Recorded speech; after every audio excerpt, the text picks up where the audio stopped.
Good morning. Until the 12th of never goes the song, and that's a long, long time.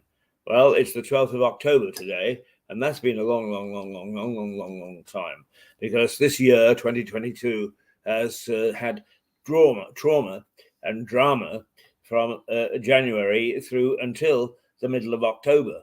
Will we have any more? You bet we will. Lots of things going on in the world that we will take a look at and discuss and so on as the months unfold and the weeks unfold. We're into the last quarter. We've only got 2.5 months left until the end of the year, and it only seems like January the 1st yesterday. Good morning, I'm Keith Hayes, and this is Mad Max next to me. Mad Max will be taking over shortly when the other madman comes in, Mad Stewart, and they will be discussing energy matters amongst other things, but then reviewing what's going on during the day. So here we are, and it's going to be a nice day again. Actually, reasonably warm, about 17 degrees, no rain, and a fair amount of sunshine. So we're being lucky so far, because the rest of the country has certainly had a deluge, but we haven't. We'll be taking a look at the papers in a moment. But first of all, let us take a trip down to the park, shall we? Just so everybody can grasp their breath, grasp a cup of coffee, settle back with their bacon and eggs, and decide to share them with us.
Well, another good morning, and we'll take a look at the papers now, because what happens nationally affects us locally, and we should be aware of what's going on. As far as local news is concerned, there are two things which we should be aware of. First of all, a resurgence of COVID, with Sussex towns being particularly. Mad Max is back with the light. I'm glad I came in at the right time with that COVID story, because that is a bunch of nonsense, if I'm honest. Well, I don't care. The government statistics, and most people go by that. So it doesn't matter what you personally think. But what I personally think is COVID is on the rise as far as the national statistics are concerned. Yes, right? Yeah. Everyone should. That's the news. Everyone should remember the government is always right and never wrong. Trust them. Well, it doesn't matter, Max. We're not in the business of analysing it at the moment. We can later on. What we're saying is what the headlines are, yes. And those are the local headlines, right? Yes. And the other is that there was a boy badly beaten up in Eastbourne, and we don't know the exact details, but some of our towns and villages are becoming very, very unsafe. And this goes back to the story that we covered last week, and that is that the police have been told, get back more onto the streets, start dealing with people who have been badly treated in terms of burglaries and domestic abuse. Not domestic abuse in that sense, but where households have been abused or damaged or whatever. And we need those people. We need coppers on the beat. We can't have people being beaten up in the streets. Yeah, we really can't. We complain about that a lot, actually, that there are no police on the beat anymore. You never see them. We see them occasionally when they're across the courthouse, but never walking around the streets. No, that's right. We don't. But I made the point a couple of weeks ago, you never see them walking around the streets, but you know who you do see all the time? Traffic wardens. Because they're profitable. You're absolutely right. I mean, it's a very good comparison to make. They are hired by two different units of governance, as it were. But nonetheless, it is traffic wardens are profitable. They make money for the local council, and the police are a drain on the public purse. And it just shows where we've actually got. What? Is it local council? Well, it's I think it's East Sussex, isn't it? Or is it the Lewis District Council? Who are they employed? I thought they were just employed by the government, like the police are. I didn't think they were employed by districts. They're employed locally. Oh, okay. And in fact, you'll see from time to time stories in the national press about which councils are making money out of traffic wardens and so on and so forth, and which aren't. I remember there a story being of a town in America stopped giving parking tickets. The state government would not allow this town to give parking tickets anymore because they were making so much profit from it, and they were giving out bad violations that weren't true. So they're not allowed to give any parking tickets for like the next year or something ridiculous because of how much profit they were making. Right, let's go to the national papers now, because there is a mixture this morning. First of all, the Eye leads with Truss bids to silence rebels with a cap on energy profits. So whereas before she was very protective of big business and particularly the energy companies, she has, as they say, done a U-turn and is attempting to silence rebels by capping the profits made by electricity companies. The paper reports that Business Secretary Jacob Rees-Mogg, another controversial figure, says the move will cut bills because rising wholesale gas prices will no longer be dictated by bringing the UK into line with much of the EU. It comes as Tory MPs tell Ms Truss and Chancellor Kwasi Kwarteng to change their tax-cutting plans or risk losing a Commons majority. Wow, and I mean the Commons majority is pretty heavy, so they're really getting on her back on this particular issue. The Guardian: power giants to face windfall tax after all, as Truss delivers a U-turn. All right, once again, a similar story, and it says the cap on the profits of renewable energy firms provoke accusations of Downing Street had performed another screeching U-turn. Well, that's the newspaper, or that's somebody who's using rhetoric. After previously rejecting calls to impose a windfall tax, the paper reports a new temporary revenue limit for renewable and nuclear energies, electricity generators in England and Wales will curb the amount firms can make and will come into force at the start of next year. I'm not reading that terribly well, and I am so sorry. It's the small print. I can't get used to the small print. No, we're using my phone today, unfortunately. Right, Financial Times: Bank of England buys gilts again to prevent the sales by pension funds. Now, gilts are government lending, and they're called gilt, and the reason that you get this term gilt-edged is that they are a very, very safe investment. You get an increase in the price when you sell it, and you get a return throughout the life of holding the bond. But it is part of the bond market. And to make sure that the UK's borrowing stays steady with the bank is that they are actually selling or releasing some of the gilts to make sure that the price remains buoyant. So that's all about. But the gilt market is the steady market, if you like, and they're doing this so that they can prevent what's called a fire sale by pension funds, which is a volatile market. It's a private market, and people can sell into or buy into or sell out of pension funds just as they will, as the market dictates. But they need to have some stability in that as well. So that's what that's all about. Quite risky, actually. Everything is risky in the market, that's for sure. Fair enough. Yeah. Right. Okay. The Daily Telegraph. Sterling falls as the bank pulls plug on pension help. Right. Well, the Telegraph is actually contradicting the Financial Times a little bit, in as much as it says that the bank, it did say yesterday that it wouldn't actually sell more gilts or interfere in that market, and of course now it appears that it has.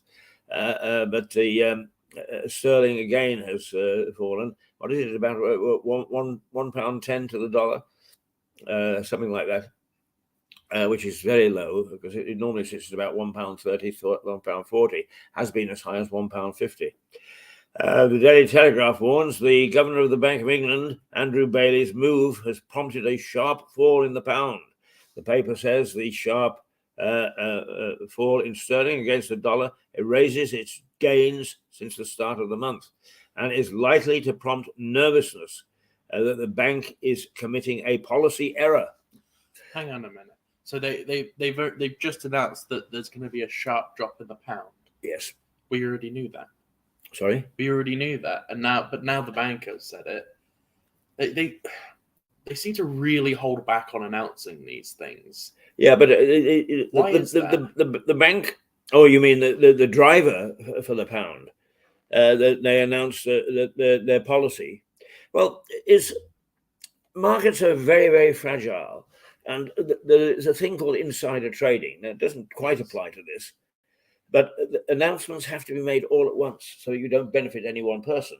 Supposing that you hold, for instance, some shares in, let's say Southern Rail, Right. and I hold some shares in Southern Rail, but a pal of mine says, "Hey, guess what?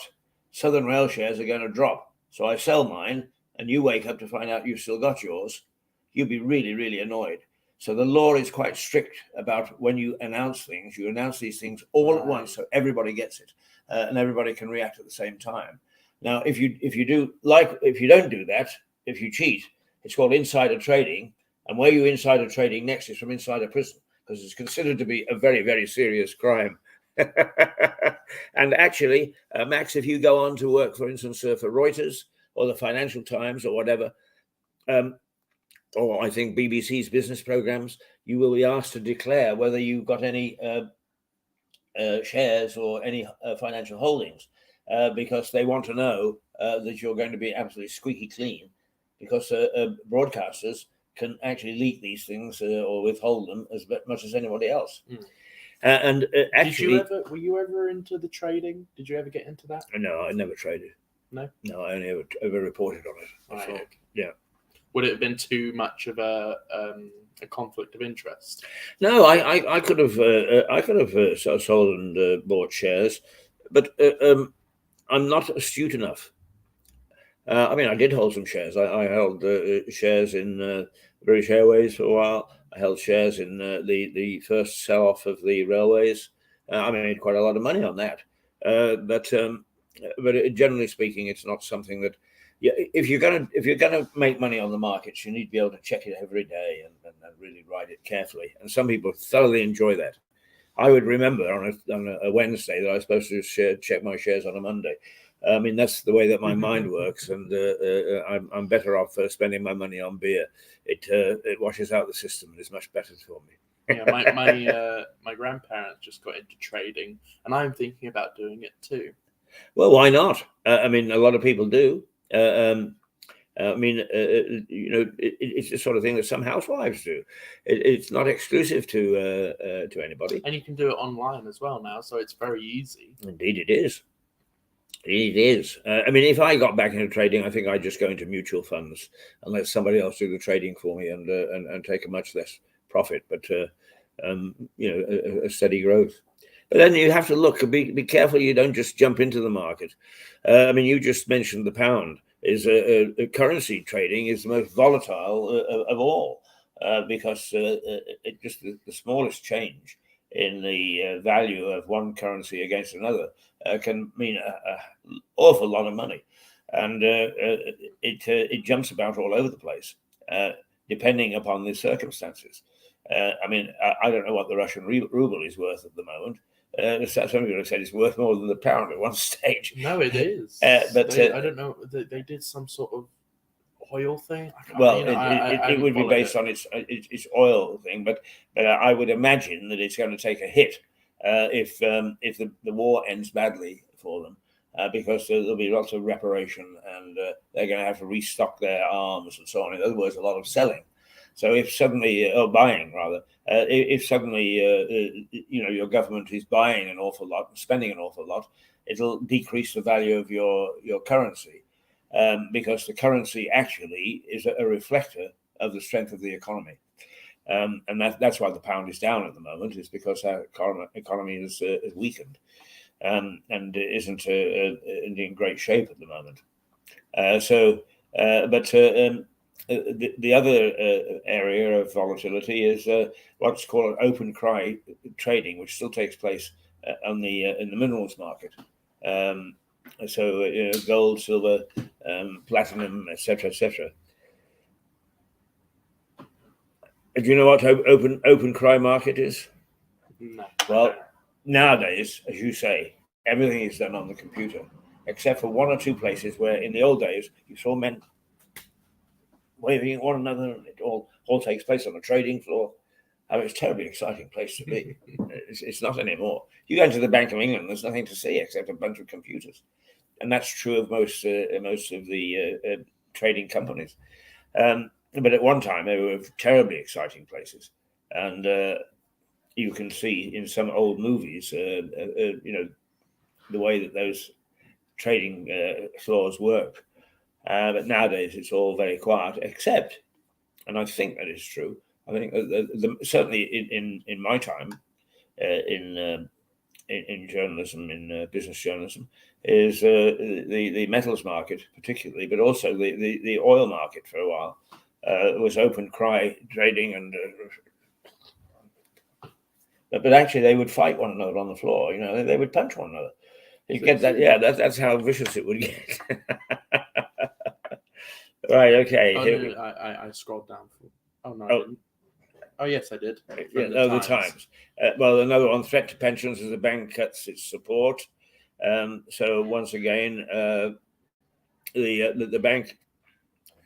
I think it was Gordon Brown who made the Bank of England separate from the state. It cut it loose. Was that? Most central banks are tied to their governments. Well, yes, it's the central bank. Yes, but our central bank isn't. It's independent. That's why it can take actions which the government would probably say, no, we don't want you to do that. But they have to say, we don't want you to do that. It is an independent organization. So the fact that pensions are under threat is because the bank is saying to the government, look, we're only going to support you for so much, and until you change your policies, we're bailing out.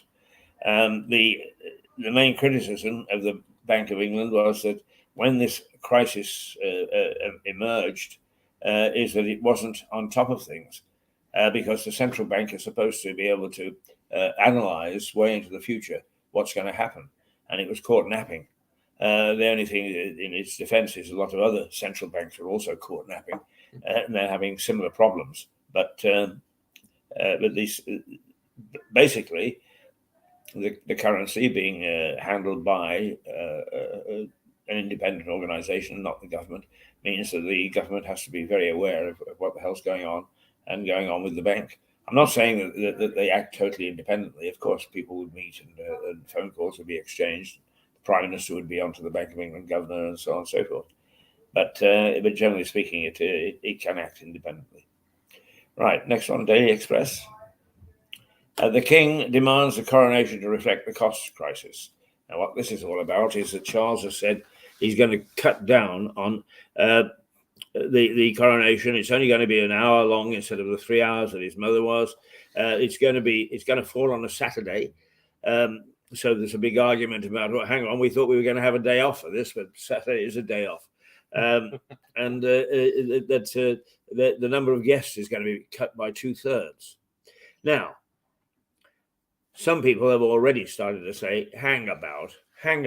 This is a very important moment in our history, in what happens, and that what we should do is we should celebrate it to its very full. But Charles is very much into sort of green things and saving money and so on. Is he right? I don't know. I somehow have my doubts that cutting the coronation is going to be a very popular measure, because whether you like it or not, and this includes the Queen's funeral, it makes a hell of a lot of money for us. People come from all over the world to see British pomp and ceremony. And what he's saying is, I ain't going to have as much of that. So is that actually going to be reflected in the number of people that will come? Is it going to be reflected in the amount of money that it makes? Certainly, it's going to reflect on the pomp and ceremony that we're going to enjoy. And I don't know whether Charles has got it right. And I don't know whether, in fact, he's asked for advice on this. But who would he ask advice? Well, there would be a whole a group of advisors on the coronation. The government would obviously have a say, and so on. So what will happen, it will be to some extent his choice.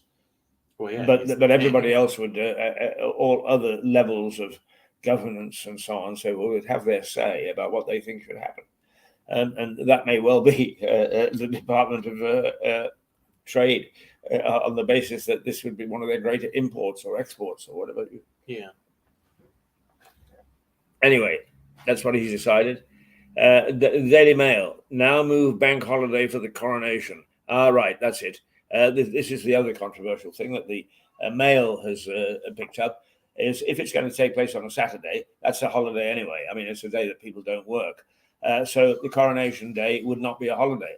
So what some people are arguing, and the coronation won't be a bank holiday?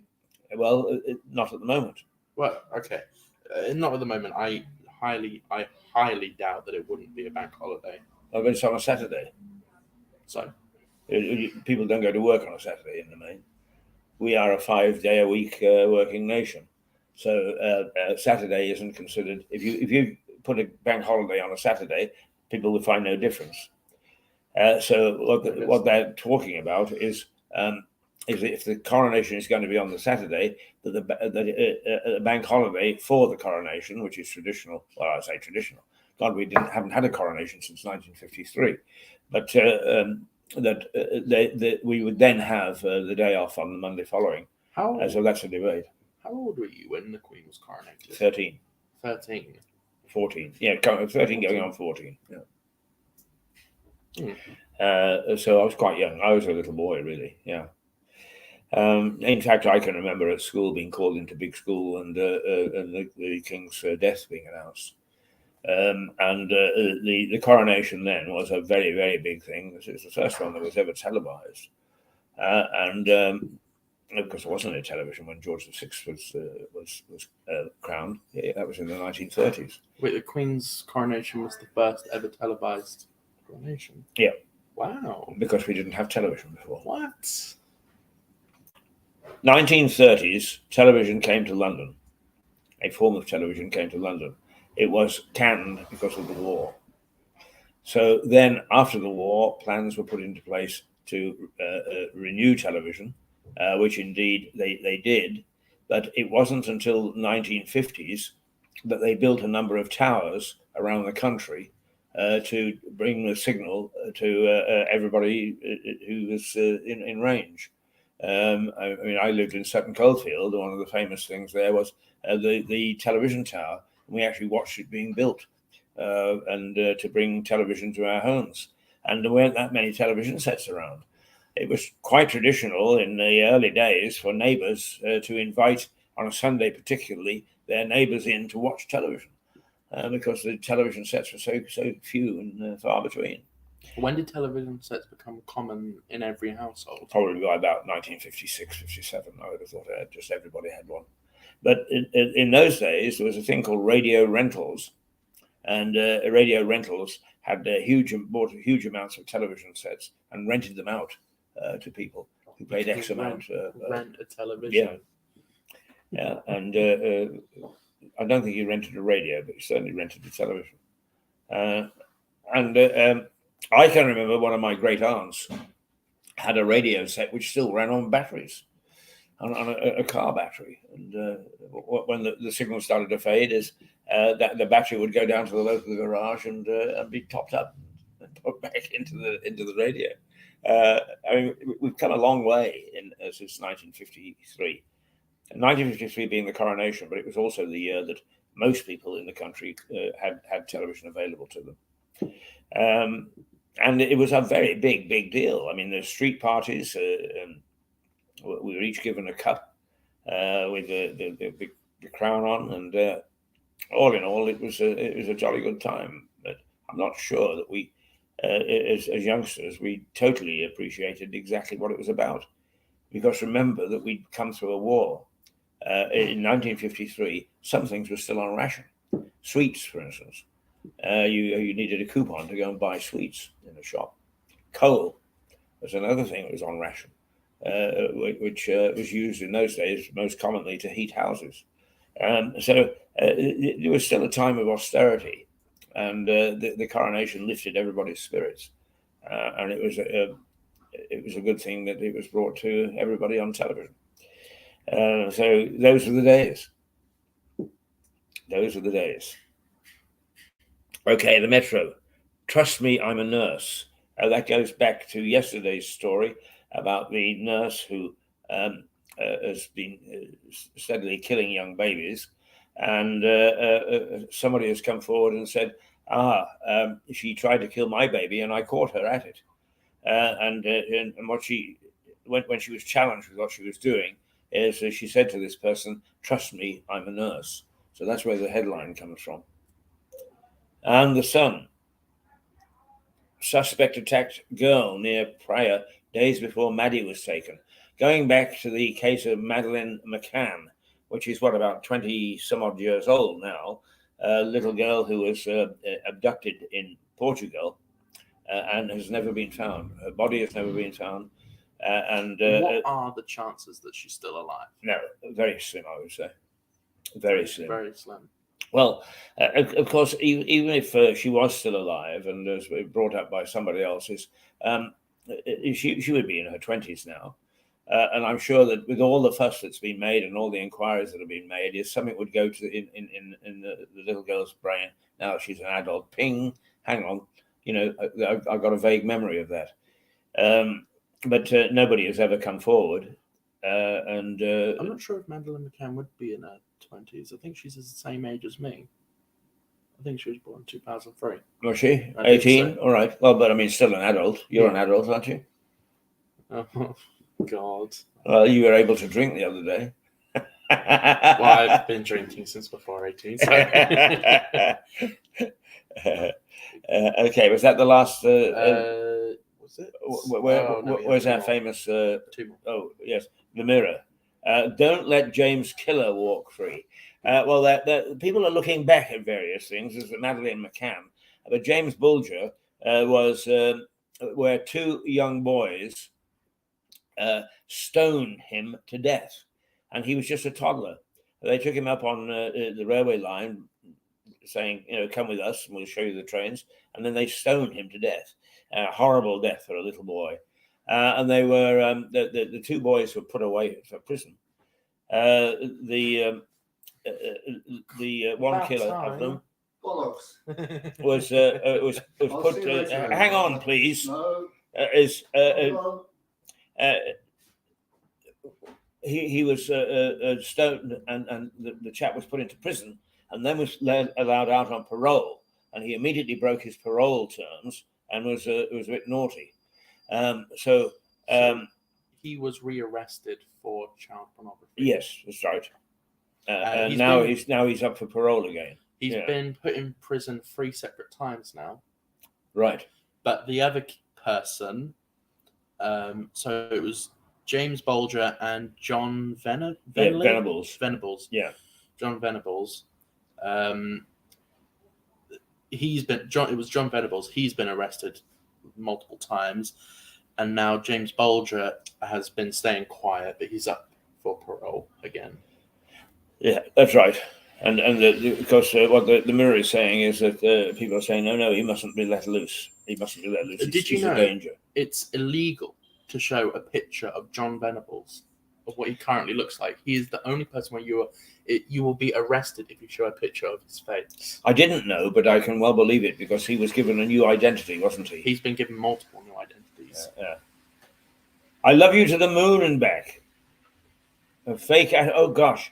Now here's a scam artist who actually got a lady in Japan giving him thousands and thousands and thousands of pounds because he said he was wandering around in space and couldn't get back to base in Russia, and he needed money to be able to get him back to Earth, and she paid him. Okay, deserved. I'm sorry, but come on, really?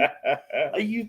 Oh my goodness, that is so ridiculous. Right, now where are we? We're at 9 o'clock. 9 o'clock. So, where's he's gone to order? I heard him. He's gone to order coffee, I think. Oh, right, okay. So what we will do is we'll briefly go to the garden park, and then I'll play a longer clip whilst we get settled down. Okie dokie. So I'm going to. Well, that's the news headlines anyway, the newspaper headlines, the front pages, which gives you some idea of what the nation is looking at and some idea of the things that are going to impact us. And probably the most important for you there is pensions. And Stewart Delby, our expert on finance and energy, he'll be joining Max in a few minutes' time. And undoubtedly, he will give you some expertise about the whole thing. I think he's got a big energy story. Yeah, and a big energy story as well. Yeah. Right. Okay. So off you go. Right. Let's go down to the park.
Okay, that's a wonderful place. I go down there all the time to get away from things. The park, Grange Park in Lewis, with the Notts Garden, which is tucked away at the back, and you can really get away from things, particularly on a nice sunny day. But there is a windbreak because it's a walled garden. At least it's got partly walls and it's got partly hedges around it. Okay, now. Stewart will be taking over with Max in a few minutes' time, and that's when it starts to get serious. But as journalists, we get into some very, very strange situations, and we're often asked, did you do this? Did you do that? What happened? And so on and so forth. And I'm quite often asked, did you ever rub shoulders with mafia? Well, indeed, I did. And this next little item is just relating to you a couple of instances when Keith and the mafia actually crossed swords. All right, here we go. Yes.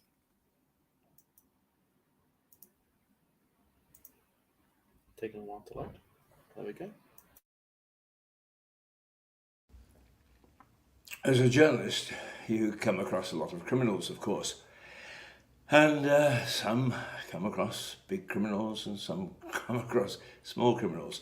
In my case, it was medium-sized criminals, because the mafia in North America would franchise out areas that weren't quite big enough to tempt them to take over directly. And Vancouver, in British Columbia, was one of those areas.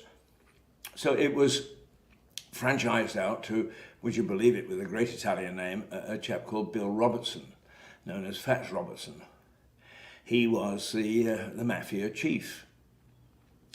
And because of my contacts and so on, I knew and chatted to Bill several times. It is interesting that their view, and I say their view because I don't subscribe to it necessarily, is that that is amoral. What they say is that they make money out of society, out of the community, while the government and government people also make money out of society. In other words, they see a counterbalance, the yin and the yang, if you like, which is an interesting viewpoint.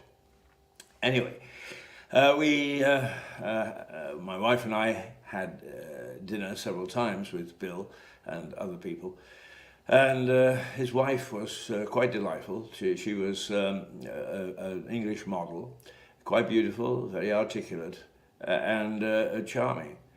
One night on the way home from dinner, I said to my wife, she's quite lovely, isn't she? And Valerie turned to me and said, you're getting charmed, you're getting suborned. She's like a rattlesnake, she knows exactly what her husband does. And of course, her husband was responsible for deaths. Now, Bill was imprisoned. It's very rare for a mafia boss to be imprisoned. But he was persuaded that he could open up a gambling joint in an old restaurant fishing lodge at the top of Indian Arm outside Vancouver, which is a great big long fjord. And it's backed by mountains. And those who persuaded him to do it said, you know, all you've got to do is to put somebody in front with a pair of binoculars, and if the RCMP comes sniffing around, you've got no problem, you'll see them coming and we can all scarper. Well, the RCMP always get their men, and they came over the mountains from the back, raided the joint, and Bill went to prison. And while he was in prison, one of his cohorts began to sing like a bird, began to talk to the RCMP about their crime activities and giving them details, which could have kept Bill in prison for much longer than he went for his gambling crime. He came out of prison, and the word was that he was back. His informant, meantime, or the informant, had gone to prison for another crime, and he also had just been released.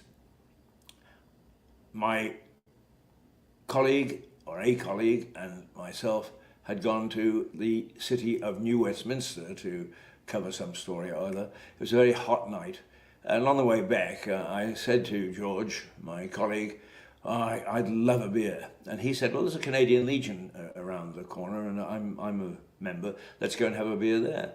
Which we did, and we were sitting having our beer, and who appeared at the door but Bill Fats Robertson. And Bill came in, and he just gave a slight acknowledgement to me that he recognized that I was there. He walked over to another table and he leaned over and he said, good to see you back, Louis. And Louis was the informant who had just been let out of prison. Bill then leaned over and gave him a kiss on the neck. The kiss of death? It didn't mean too much to me at the time. The kiss of death was supposed to be something that was thought up by us media types. It was only shown in movies. But it is said to have gone back to the time of Judas, who kissed Jesus, and that he was the betrayer. And so the kiss of death had come down so that there were a number of instances where the sign that somebody was to be executed was given. And it was always to keep the mafia boss at a distance. He gave the kiss. Somebody else would carry out the execution. It didn't mean too much. Robertson had a beer with this chap. Off he went. Once again, a slight acknowledgement as he left. And that was it for the evening. The next morning, I was on early duty and I went down to the police station. I had to look through the police blotter to see what had happened overnight. And there was a report from the Vancouver police that one Louis Meyer had been found dead with his throat cut in the parking lot of the very Canadian Legion in which I had had a drink with my pal, in which Bill Robertson had come and given the kiss of death. All right. Were the two connected? I don't know. I'm not laying any charges. All I know is that it would appear that the kiss of death does exist, that I saw it, and that the recipient was executed. I'm saying that there are three separate instances because even now the mafia have long tentacles, and I wouldn't want anybody to decide to, not that they would sue me, they're not daft. They don't take little fish like me into court so that all sorts of cross-examination can reveal what they're doing. But I would start looking under my car again the way that I did when I first came back from Northern Ireland, just to make sure it hadn't been tampered with or there wasn't a piece of explosive underneath. Oh, dear, dear, dear. And it is one of those things that happens in one's life. So that was the experience that I had. The other, just to tack something else on, is one day I was sitting in the press room in the police station, and in North America it is required that the civil bodies, the civic bodies, provide amenities for the media, for the press. It's more so in the United States under their constitution, one of the amendments, but Canada has followed suit. So I was sitting in the press room all on my own. For why, I don't know. When a lawyer I knew, a young lawyer, came along and said, "Think you might be interested in courtroom A." So I toddled up to courtroom A, settled down, still the only journalist there. In came 3 or 4 bedraggled people, and the charge was harmful, bodily harm, yes, right, bodily harm. This young lawyer got up and said, "Your Honour, we are going to demand the death penalty." Shock, horror ran around the courtroom. The Canadian government had suspended the death penalty several years before. Several years, exactly 5 years, and they put it on a moratorium. They hadn't done away with the death penalty. They had just delayed making a decision. Good political move for 5 years. And that had expired. And here, this young lawyer, ready to make his name, said he was going to ask for the death penalty. And he did. And the cabinet, way back in Ottawa, once informed of this, hastily convened and extended the moratorium until they could make up their minds whether they would or they wouldn't. But I was one of the few journalists in Canada to see a demand for the death penalty made by a prosecution lawyer. And there aren't many who have seen that.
Okay, and welcome back. I finally have Stewart here with me this morning. Good morning. Morning. You're not feeling the best this morning, but we're glad you're in. You had your other jab yesterday? Yeah, no, I did it Friday. Friday. Yeah, so it's now. It's sort of 4 or 5 days now. Oh, okay. 4 days, isn't it? All right. Well, we will read some stories, Mm-hmm. and then there's a big Energy Matters story. So Stuart will be going over that soon. Yeah. But I have here from the Sun. So take it with a pinch of salt. So we have a story here from the Sun. Major energy suppliers to give out free electric blankets this winter due to cost of living crisis. Oh, that's very big of them. It's the least they can do. So Octopus Energy, do you know them? Yeah. I think Keith uses Octopus Energy. Octopus is like if you look at the Prime Minister, the energy supply in this country is supplied by a cartel. Okay, the 6 companies. They are British Gas, Empower, E.ON, German, Empower, REW, German, EDF, French, E.ON, German, Scottish Power, which I think Spanish people have an interest in, and Financial Times actually made a mistake this morning, but everybody's allowed their mistakes. What was the mistake? Well, SSE is no longer an energy provider. In fact, it is involved in renewable energy and is partner in one of the huge wind farms that's going to be built by Scotland. So, and it's very, very interesting stuff. Okay, well, yeah, that sounded interesting, but Octopus Energy is giving out free electric blankets to some of its 3.1 million customers to keep them warm this winter. They are giving out 10,000 electric blankets this winter. But plus, they're just trying to electrify it. Electrocute them all. They're old people. As far as Octopus is concerned, they're old people. Let's get rid of them. But they say, I like the phrasing. We're giving free electric blankets to some of our 3.1 million customers, which is they're only giving it to 10,000 customers. What do you think about companies? This company giving out electric blankets to keep you warm?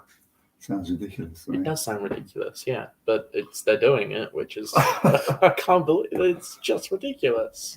Perhaps they've just got some, army surplus blankets or something that they want to get rid of. Octopus has got a terrible reputation in the Trump culture. Well, they tried to call what was called a Robin Hood mission up in Nottinghamshire, and it was an absolute bloody failure. And of course, Octopus, I think, can qualify as almost part of the cartel. And when I talk about the cartel, they're like the banks. They follow I call cartels. They follow my leader. So banks put interest rate. One bank puts up interest rate, so does her. So does the next one. So the next one. So if someone like British Gas puts up his thing, obviously you abandon it. Sure, the rest of them are going to do it. Okay. Yeah. And then the point about it is now, let's say that cartel covers about 75% of all homes in the country. And they are now, we don't want to go into it now really because we're going to do that in the Energy Matters. But let's just say that Financial Times has been headlining recently that they are wanting to actually put an energy cap on. Actually, Max, when we talk about energy and all the acronyms and anagrams, is like doing a crossword puzzle. For example, there's the thing called ROC, R-O-C. Now, you know what that stands for? No, I don't.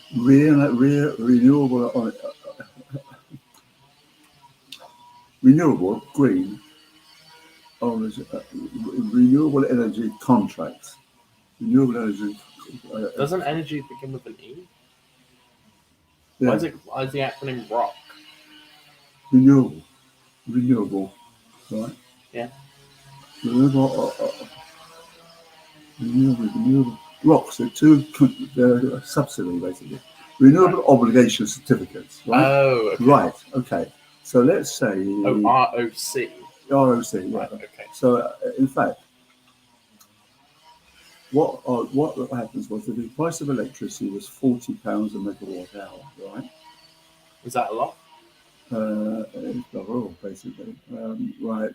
But if you are an offshore wind farm, you are able to have 2 rocks, and the rocks. Let's take Rampion for example. Rampion Energy. They got the wind farm up and running, right? And because it was a offshore wind farm, they got available 2 rocks, and one rock was worth £50 a megawatt hour. So altogether, Rampion Energy cost bill was £140, making it the most expensive energy supplier in the land, basically.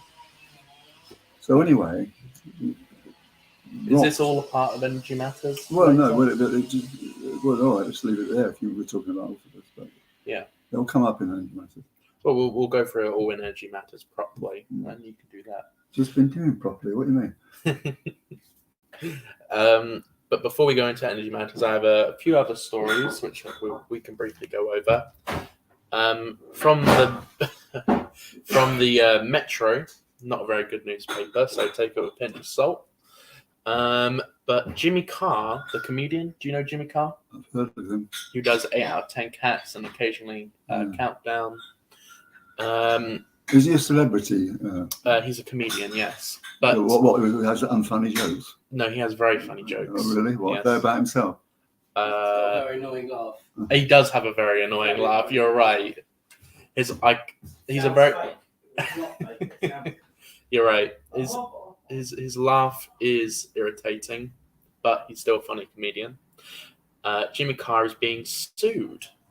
God, yeah, whoa. Stop the clock. Oh, I know. Oh, God. Oh, but here's the thing. God. Jimmy Carr is being sued by his own father. Well, you know what that's all about, don't you? For defamation. He's been estranged from his father for more than 20 years. The host of 8 out of 10 Cats. Do we need to know this? I mean, yeah, I thought this was hilarious. I know you're besotted by the gutter press, but this is ridiculous. How low are you going to go? I thought that was very interesting because I'm a big fan of Jimmy Carr, and the fact he's being sued by his own father seems just outrageous. I thought it was very, very funny. But what sued for what? Defamation. Defamation. Yeah. Of character. Yeah. Yeah. Well, his father is suing his own son, so that's really. Yeah. I find that ridiculous. I know. I know it's ridiculous. That's what happens, when you start messing what the Victorians used to call the lower orders. I've not heard of that phrase. Oh, well, no, you're not very well educated, are you? I mean, that's the whole thing. Right, the lower orders meet the working class, you buffoon. Honestly. Oh, right. Okay. All right. I'm following now. So, shall we go to a short break? We go to light. I thought you wanted news stories. Well, yes, I have a couple more, but I do want to get into your Energy Matters. So we're going to go to a short break. We're going to go to Like Lewis for a few minutes. And then you are going to be doing your Energy Matters program. And there's some big stories in there. Well, it's one big story, but it's very interesting. Something that I knew about in the past when I told it. But this is rather different because... Well, we'll go to a break. Right, but 3 short words. Okay. The government is trying to make the money back, basically. So instead of all the bloody profits going to the excessive profits going to the big cartel, the government's trying to grab it because obviously reasons. You know why? Why? Because they're skinned. They're a bit short of cash. You've been watching the news, yes, have you? I briefly. Well, this government is a bit short on money. Now, what do you think about the guilt situation? The guilt? Guilt. I don't know. You know what guilt is? Something you put around your neck. No, I don't actually. Sorry. Right. do you know what a bond is? Yes, I know what a bond is. What is a vaguely? Bond? It's to do with trading, isn't it? No. Okay. Just embarrassing myself. It's- I don't really know. It's these... a debt. You buy debt. Right? Oh, bonds against the government. Yeah. Yes. Right now, gilts are essentially IOUs, right? And when okay. people start trying to buy them, the interest rate goes up on them. Okay. Mhm. And now the government's having to sort of try to buy back the gilts or the bonds, and they're not going to make it, are they? That way, Quasimodo, Kwarteng, whatever his name is. Oh, I can't pronounce it either. He hasn't got a bloody clue. It's ridiculous. I mean, he's supposed to have a first degree class degree in Oxford, but my suspicion is he might have paid for that. Can't sell these people these politics. They're very wily, Yeah. and they go to training sessions, don't they, on how to avoid telling the truth. God, I want to know what they're actually taught on those courses. That'd be interesting. Not to answer the questions. How not to answer the questions? The framing of that question, I disagree with. That sort of thing. What's that? Oh, the framing of your question, I disagree with that. That they're taught to do that sort of thing. What? Yeah. Okay. All right. Well, we'll go to Like Lewis. That's a few minutes long. So stay tuned, and then you will have your Energy Matters. So we'll play that now.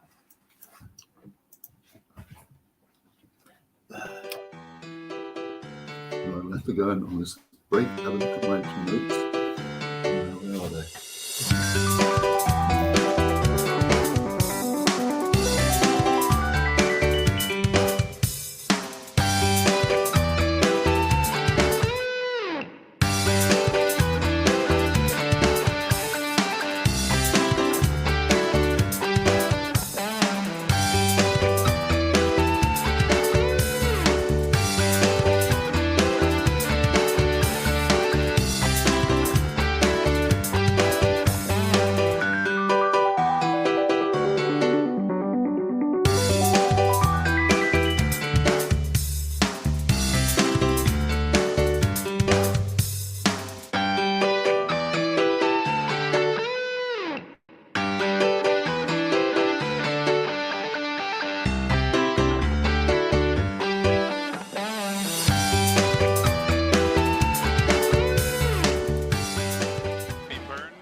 Okay,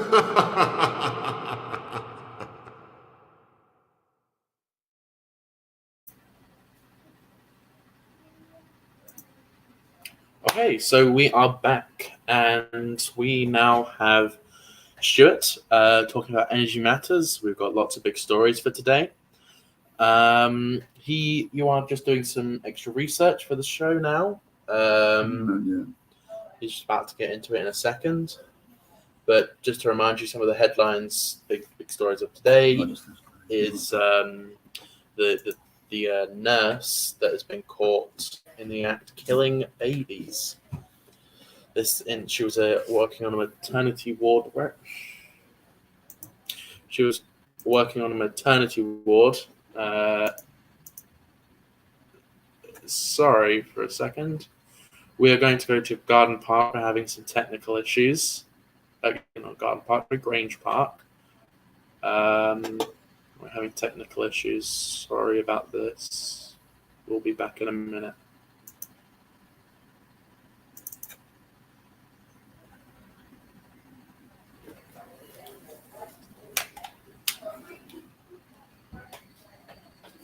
Let's go.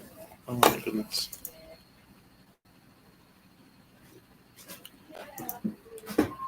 Sorry.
Okay, so the audio is working okay, so I shouldn't be wearing these. I'm just checking the audio. Everything seems to be working again. Sorry about that. But sure, you ready? Yeah. All right, here we go. We go to Energy Matters, and this is your section. So here you go. Okay, good morning. I'm Stuart Dorby from Mirador Television, and I am going to talk about energy matters this morning. Now, in the recent press, and now this morning on the television, it's been said that the government is actually going to put an energy cap on renewables and antique nuclear plants. They are doing this, as far as I can see, to make some money, but the process is as follows. The government is planning to actually set a price of about £50 to £60 per megawatt hour. Okay, this has to be put against by the fact that what we use at the moment is gas rather than electricity, and the price of gas is 490p. That is a huge difference to what the government is proposing. And the reason they want to do this is basically the way they're going to have to do this is to use one of their mechanisms called a contract for difference, which will replace the ROC subsidy, which is the real renewable object certificates. Renewable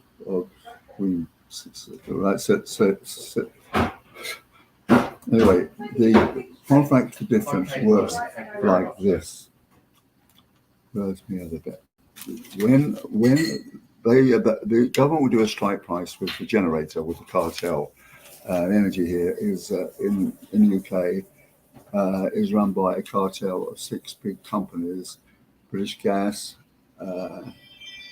E.ON, German, RWE, Empower, German, EDF, French, Scottish Power, which has Spanish interests, and also there's the 6th one now. It used to be SSE, but I think it's now either Octopus or OVO. I wouldn't be quite sure. Who's got more customers than that. So anyway, when a price strike is agreed under the CFD, when the market price for electricity, not gas, generated by one of the cartel, the reference is below the strike price set out in the contract.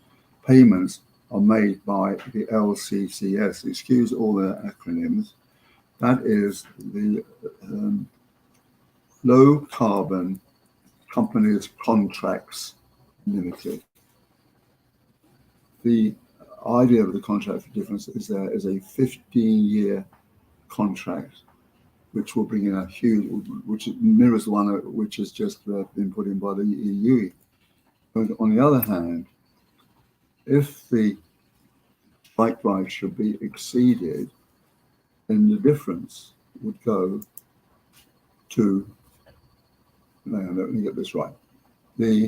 Under the CDS, when the market price of electricity generated by a CDF goes below the strike price set out by the contract, payments made by the LSE government, see below, to the FGZ to make up the difference. However, when the reference price is above the old price, the CFD generator, or the cartel member, the CFD generator, pays the difference. So that means the difference is going straight to the government. Presumably, because after Mr. Kwarteng has made such a mess of things, they're a bit short of cash in the government. So what it all comes down to is that the poor old consumers are going to get pasted again. So there's the situation now, and whether the government can get through these ideas of actually having this energy cap is a different matter, because the cartel are going to stick in and try and get around it, as are the nuclear groups. And it's ridiculous when the government has actually set an energy cap tariff at 2,500 quid. So they're sort of doing it at the wrong moment, so to speak. Or, as the Sunday Times puts it, let me just quite read out of it. Right. Electricity generators have added the gas boom of hidden the basket since the Ukrainian war broke out, because the wholesale price is set by the marginal cost of energy. Decoupling the two should be a priority, while the Treasury is holding average household annual bills below 2,500. Right. The agenda, right. Setting the cap way below the market price and far below even the one proposed by the U's, then sweeping the proceeds into the Treasurer's coffers is nothing more than a cynical cash grab by the government. Again, it just means they're short of dosh, shouldn't it? And they're using the energy sector to do something about it. So there we are. Is that the end of Venture Matters? Yeah. All right. Well, we'll go to Scenes in Sussex. That's a 2-minute clip, 2 minutes and 2 seconds to be specific, and whilst we just rearrange the computer. So we will see you in 2 minutes.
And okay, and we're back. Oh no, I admitted that on the radio this morning. I was asked Ford to say about what he had the energy mixes, and he said, "Well, the government's going backwards and forwards like a drunken sailor, all different policies every day, going around like a drunken sailor." So we have a story here from the Daily Mail. The pound is plummeting. Would you like to read that? Because that's your field of expertise. No, that's just what I've just been saying. You see, I reckon they're going to get £15 back. Well, do you want to actually read the headline as well, so people know what we're talking about? Green about? energy firms face the 15 billion windfall tax. Well, what actually the grab that they've made is not exactly a windfall tax, but it's the same thing. They've actually managed to tax the green energy companies. Well, in fact, they've managed to tax the government, in fact, because they will get that money for reasons I just said, because the strike price goes above what was meant to be, or if the price of electricity goes above what the government has set out, then that's a windfall tax, really, or a financial grab. How you want to describe it? Well, in terms of the pension funds, you see, that is a very peculiar one, because huge companies like BP and Shell and companies like that, fossil fuels, they invest in pension funds because the pension funds offer fantastic dividends, as we all know. So they get a nice payback from them. Yeah. Well, I just went and researched what the pound versus the dollar actually is. At the moment, it is $1.10 to every pound. Yeah. So we're almost at parity with the dollar, which is not great. But this time last year, we have been below the dollar. Yeah. This time last year, it was £1.42. Yeah, that was quite. Yeah. 1 year ago. I know. I remember that. I sent some money to my daughter in California. Look, if it goes beneath the dollar, then you're in really bother. It means that it's getting. What is the actual? What happens at that point? Well, it goes like the Weimar Republic. It goes down to having no value at all eventually. Yeah. I mean, its value is what is declining. That's what it means. The value of the pound is declining. Yeah. If it's going below the dollar, then it's declining. It means that we won't have a currency at all if we're going like this. But they've come out because they're trying to buy in the debt, aren't they? So it's gone up a bit. Yeah. But the Americans can't make it out. People, even the most. Well, the dollar and the euro parity. What does that mean for them? Dollar and what? The dollar and the euro is at parity. What does that mean for the euro? Jolly good, I should think. Well, let's see. Well, the way the currencies work, right? Back in the day, right, as I told you once, tulips was in the 1950s. Tulips were the currency. In when? In the 15th century. In the 15th century. Yeah, they used tulips as a currency, right? Why? Well, why tulips specifically? Well, they happen to like it. So what you have to do, you've got to ascribe some value to something, right? Yeah. You can't just ascribe it to a piece of paper, right? But we do anyway. Well, no, we don't actually. We back in England, we ascribe value to gold. It's not worth much. Are we on the gold standard? Well, we were. Let's put it that way, right? No, we're not now, because the dollar has taken over the major currency of the world. And the thing is that the dollar, right? What is it? We were on the gold standard. Is it based on oil now? What is it based on? What do you mean?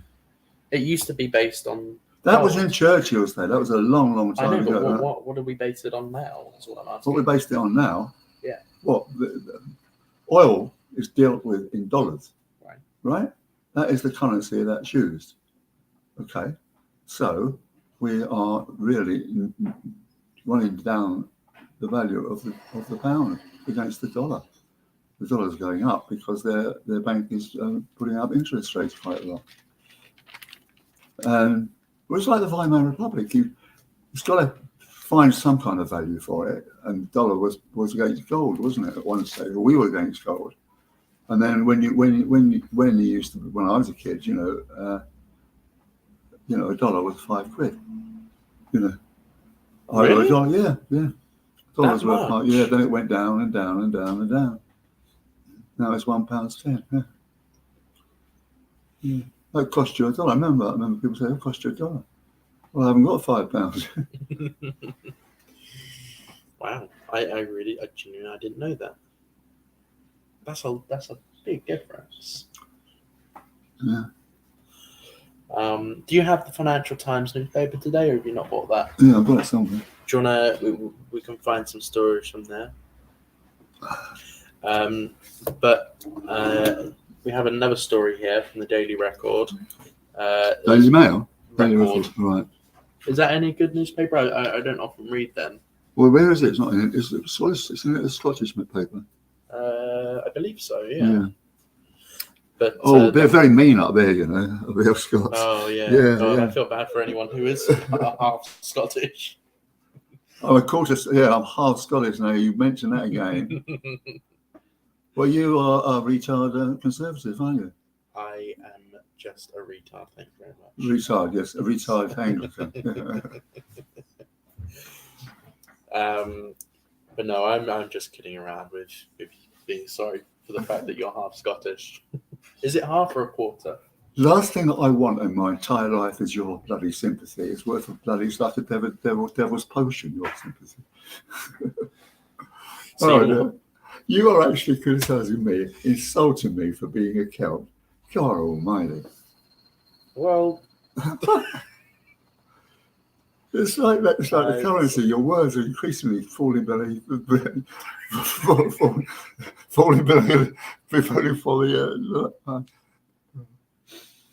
oh gosh, honestly. Your opinion's valueless. They've gone below the zero line.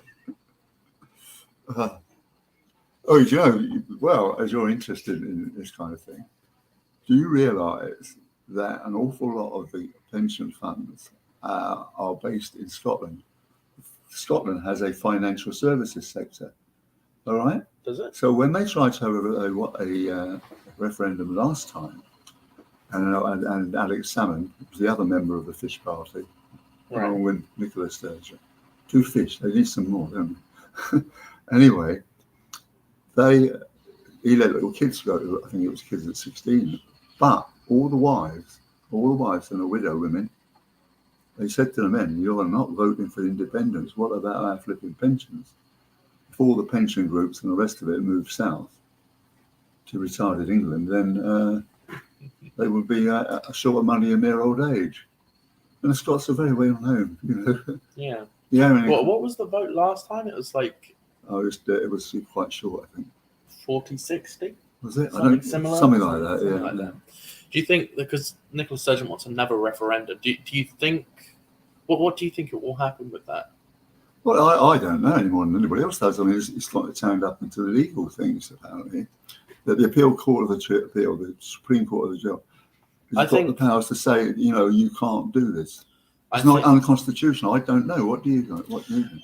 So, I think with the next referendum that England should be allowed to vote as well as the Scots. I do think. But whether they should leave? Yeah. Well, I think England should have a say as well this time. Well, because if they want another referendum again, only 4 years later, then maybe we should have a decision as well this time. Why should we have a decision? On whether they're still part of this country. Well, that's a no-brainer, Max, because the governments, the various governments, and certainly the Queen, doesn't want the nationalist companies going away. The whole thing about the union is that Miss Sturgeon, Emma Sturgeon, she says, we just want to know what the demographic of the vote is, what people actually want. Do they actually want a nationalism? Do they want to detach themselves from the rest of Britain? That's all. They're just trying to actually find out what her population thinks. Why should I don't see why the English should actually have a vote in what want a vote. It doesn't make any sense. Why should they vote on what the Scottish people vote for? Because what they want, it's not what we want, it's what they want. I know, but you're saying what the English should say. You don't want that. You don't want that. Why do you want that, you Scots people? You don't want that. You can't vote on that. English people can't vote, let alone want to vote. Well, if they were allowed to vote, how do you think the vote would go? Do you think Scotland would be annexed? Why would they want why do they want a union? Okay, because why do they want places like Northern Ireland in the union? Because of all this sort of reference to the Queen and all that kind of thing, and it's. I mean, it's not as if, see, look, the thing is, when you think about this thing, Scotland is more or less bust. Its deficit twice the size of us. All it's got there for money making is the Aberdeen oil services and the financial so forth. Well, oil services are in decline, and therefore, Scotland's pretty dependent. It's basically a numbers game, isn't it? They're not very well off in Scotland because there's only 5 million people paying taxes. Well, in the UK, you've got 60 million presumably paying taxes, right? So it's a numbers game. They're skinned. They can't afford to leave because they need our subsidy, basically. Yeah, you are right with that, but even with that, I don't understand how 40% of people in Scotland wanted to leave. I mean, it's to me, Scotland leaving the Union would be a very, very bad and stupid decision for them. Yeah, okay. But I kind of want them to go anyway. I'm kidding. Why? I'm kidding. Don't worry. Yeah, well, look, a Max joke is no laughing matter. What are you? Sympathy for the poor kilts. They're an inferior race. Yes, yeah. I want sympathy from you, like I want a I can clip that out. A drink with the I can clip that out of context so well. A lot of the stuff you so say. I'm the one Scott you're prepared to talk to, a lot of the stuff you say, I could really take out of context. It's quite amusing, some of the things you say, Stuart. Well, I'm glad I can make you laugh. It's not funny as well, I'm concerned. And I don't like criticism, Max, so remember that. Oh, I know that. Don't worry. But you did, yesterday's show was very good, to bring that up. With if no one saw, if you didn't see yesterday's show, go back after this show and have a watch of that, because you had a very good show with Philip Bowering. Yeah. Interesting guy. Had a conversation with him after the show was finished, but I won't go into that because I don't know if he wants me to say any of that. Well, basically, he was talking in a show about his wife being in jail in Hong Kong. Yeah. And then what the issues were. Where exactly is she in prison? Is she in prison in Hong Kong, or is it's in China? It's in China, just over the border, basically. Right. Okay. But then the conditions are not that appalling, actually. I mean, you can visit, and it's not like being in the Tower of London in the 15th century. She's pretty sure to keep her head on. How much of a sentence is she facing? Did you say 5 years? We don't know. She was, because she speaks fluent in English. She did interviews with people like Bloomberg and the FT and this, that, and the other, because the Chinese set a law of national security, and she was accused of preaching that, where it was absolute bullshit. And so she's on remand. She's been on remand for 2 years, and they haven't set a date for a trial. It's not very nice for Philip. How long has she been in prison for now? 2 years. 2 years, and she hasn't even gone to trial yet. Yeah. Do you think the trial will happen anytime soon? Well, it might happen, but you know what's going to come out of it, don't you? Yeah. Well, fingers crossed. I hope there's no they- Chinese. All these Chinese at Sussex University, they might be spying on us. I'm not paranoid. I just don't like it. No one likes a spy, obviously. No, look, the thing is that she's done. No, I think she would have done 3 years by the time that's it. So that will be taken against it. So she might sort of just get off by it. Fingers crossed. See, I mean, one son lives in London. That's Gavin, marvellous guy. He's involved in climate science. He's a climate scientist. And then there's Gavin, who he's worked for Financial Times for a while, actually. My brother's doing that in college at the moment. Actually, he's taking environmental science. Is it? Yeah, you can do. Yeah, you wouldn't have been able to take it during my day. Well, I was talking to this girl about being a journalist, and I said, well, when I was young, they didn't do media studies at university or colleges or anything. Did they not? No. What did you take? What? At Sussex University? You know what I took? Economics. Economics, Yeah. right? Okay, yeah. And then from that helped you get your job at the Financial Times. No. No? Degrees they're not a normal passport for a job. I got my job at the FT because of my ADHD. I did. Yeah, no, I can believe it. I didn't get a very good degree, in fact. I got a 2-2. I got a Desmond. You know what a Desmond is? No. Desmond Well, 2-2. We use a different system now. Like to what? We did have the grading system. First, 2-1. So Grading it used to be O levels, Oh. and then it was A levels. and now it's numbers 1 through 9. 9 is the highest grade you can get. What, in A levels? Yes, we don't have A levels anymore. We got rid of that. What are they So called? we have numbers now. I don't know what they're called, but we have numbers. It's 1 through 9. 9 is the highest. But what? Yeah, but we're talking about university degrees. Yeah. Right. Well, we've got a grading there. What It was was the first, yeah. 2-1, right? a 2-2, a third, and a pass. Was there anything above a pass?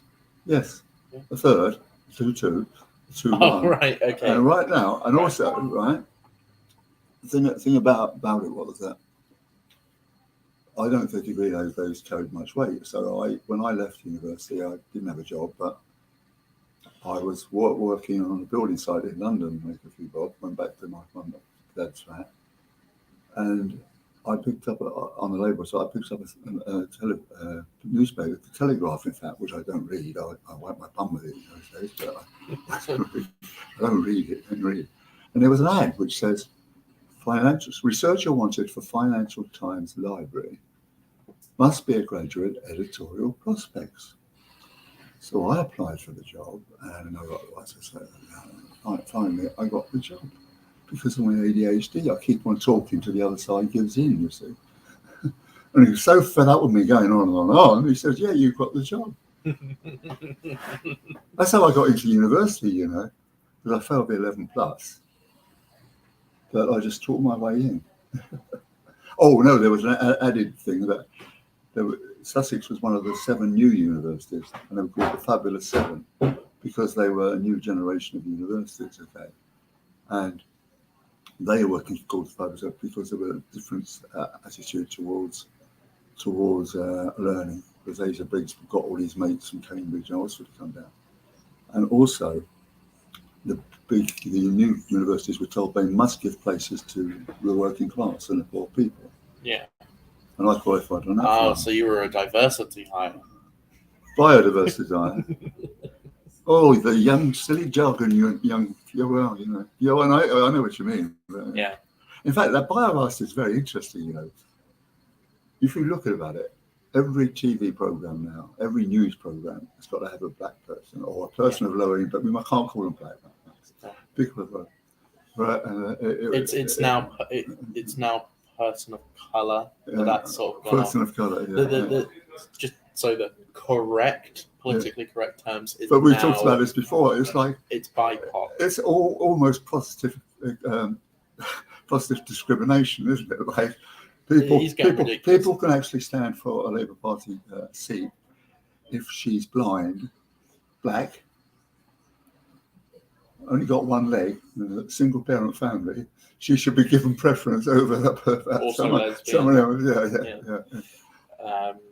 You think that I hate this hiring based on diversity. You should be just hired based on how good of a person you are, and how not good of a person, but how good of a job you do.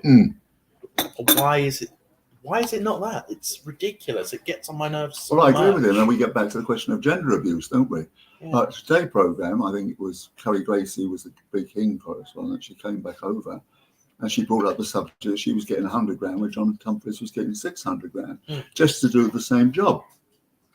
I mean, it's just, and then, well, that is madness. It's like the football thing that we talked about. Yeah. Why? I'm not getting into the football thing.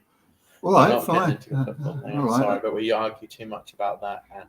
No, but we'll think about television salaries. Yeah, that is gender abuse. Maybe, I don't know. I haven't looked at I haven't seen it myself. But you should just be hired on how good of a job you do, not based on if you're a black, disabled, lesbian, I agree. With one leg, like you say. It's ridiculous. It seems to have flipped in the other direction. It used to be, sorry, we don't hire black people here, but now it seems it's flipped.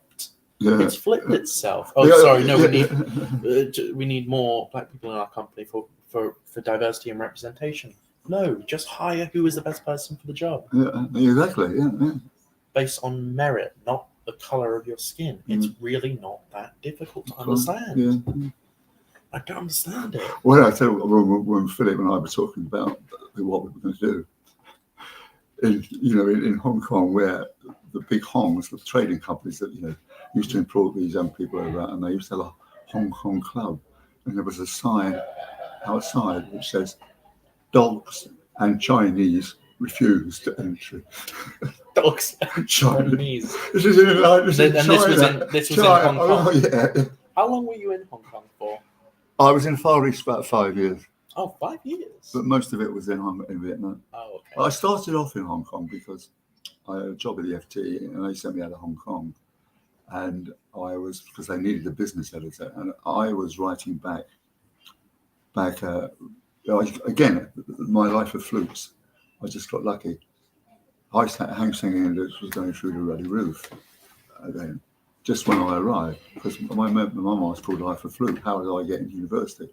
So Freddie Fisher was then a German editor of the FT after the great Gordon Newton. And I'd done very well. After going to the library, I became a very good company reporter. And I was made chairman of it. I was made editor of the Plantation Shares column, which was very funny. Plantation Shares, right? It was very funny. But anyway, he phoned me up. He sent me to Hong Kong because he said, "Judd, I want you to phone me." He said, "Judd, I want you to come back to London. I'll write about the stock exchange here. So there you are, write about the stock exchange in Hong Kong, Himmel." And I said, "Well, actually, Freddie, I think I just want to go off to Vietnam and be a war correspondent." The FT didn't work off. So he said, No, we do not want a war correspondent. We are not interested in small wars, Himmel. Small wars, yeah. So anyway, Mark Franklin of the Observer was going, he said, "I've had enough, I'm leaving, why don't you write for the Observer?" So I started writing for them. And the FT saw my byline, and they said, "Would you write for us?" So I had to create the job at the Financial Times. And So you were the first ever war correspondent? Yeah. Wow. No, I wasn't the first ever war correspondent. I was the first full-time war correspondent. Oh, okay. That they've ever had. I mean, they used to send people off for maybe a week or so and then bring them back, but I was there for 5 years. So it was really quite a life. Wow. Yeah. Well, What have we got? What's happening next? Have you got some more things to talk yeah. We've been talking for quite a while now, so we can go to a clip so we can have a breather. So we'll go to video files. We played Keith's stories with the Mafia, which were quite interesting. Have you ever had any interactions with the Mafia?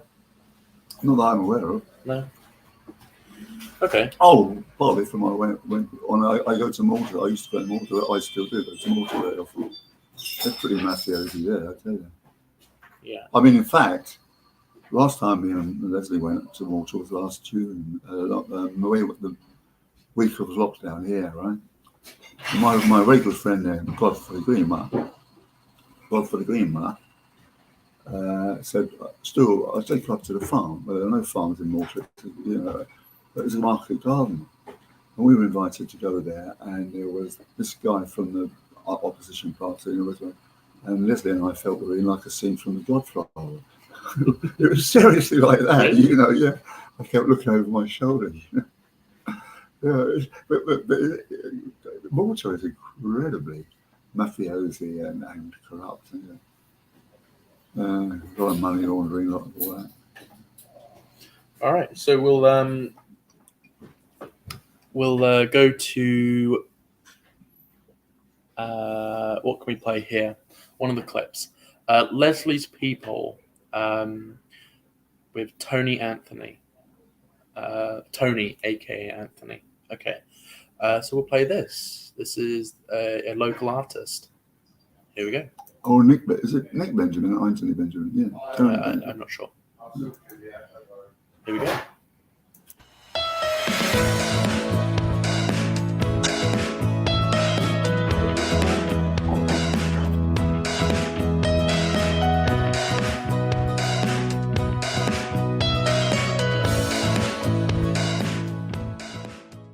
Hello, welcome to Lewis.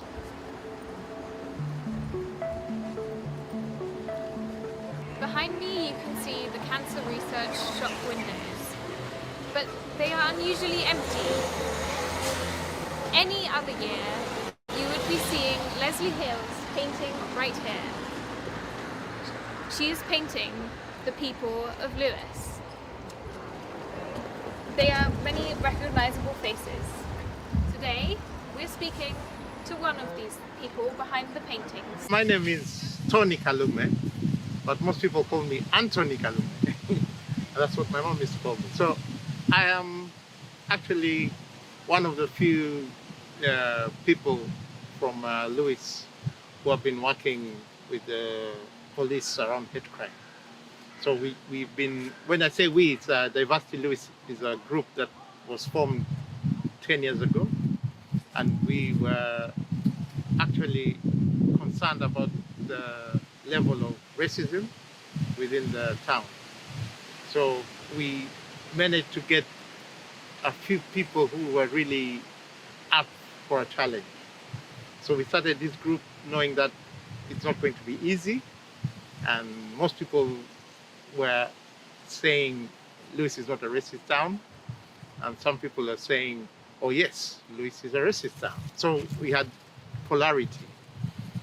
So we managed to get people to come over and have a meeting at the Pelham House. And we called it Have Your Say. So we got people together and we managed to get an Eventbrite event where you had to get your emails. So from that emails, we got a mailing list. So from that mailing list, we had a meeting where everybody brainstormed and said, oh, we need more talks about cultural things. Some people say, oh, we just need somewhere to have fun, you know, venue, to have music, food, fashion. So what happened is we had different ideas. People came with, let's celebrate Black History Month. So we managed to have International Soup Festival. where everybody came with soup from all over the world. So we had soup from Czech Republic, we had soup from Iran, we had soup from Thailand, we had soup from Kenya, we had soup from England, So we got everybody together, and some of the restaurants, the Indian restaurant, they offered. They said, "Oh, we'll give you some soup for free." So we had quite a lot of soup. So we called it the International Soup Festival, and it ran for 4 years, at the All Saints Center, and everybody came there, because there was no class, there was no age, it was multi-generational, and it worked quite well because we had shots. So people used to have shots of soup and go to the next stall, have a shot of soup. If they like it, then they sit down and then they buy a bowl, for $5 or something, So it was so well organized and it was so appreciated that it became claustrophobic. The place became too small for so we had to stop, 2 years ago. We stopped doing the soup festival, but it was quite a good way to bring cohesion within. So we've been doing events like in the restaurants, people want some music, so we've been doing that. And then Leslie knows what I do because I did a vigil for George Floyd in June when George Floyd was murdered in Minneapolis, and it was just for members of Diversity Lewis. So I thought maybe 30 people will come. You put an event on Facebook and yeah, I'm going. It was like, oh, only 12 people said they're going, so it's okay. So I went there, got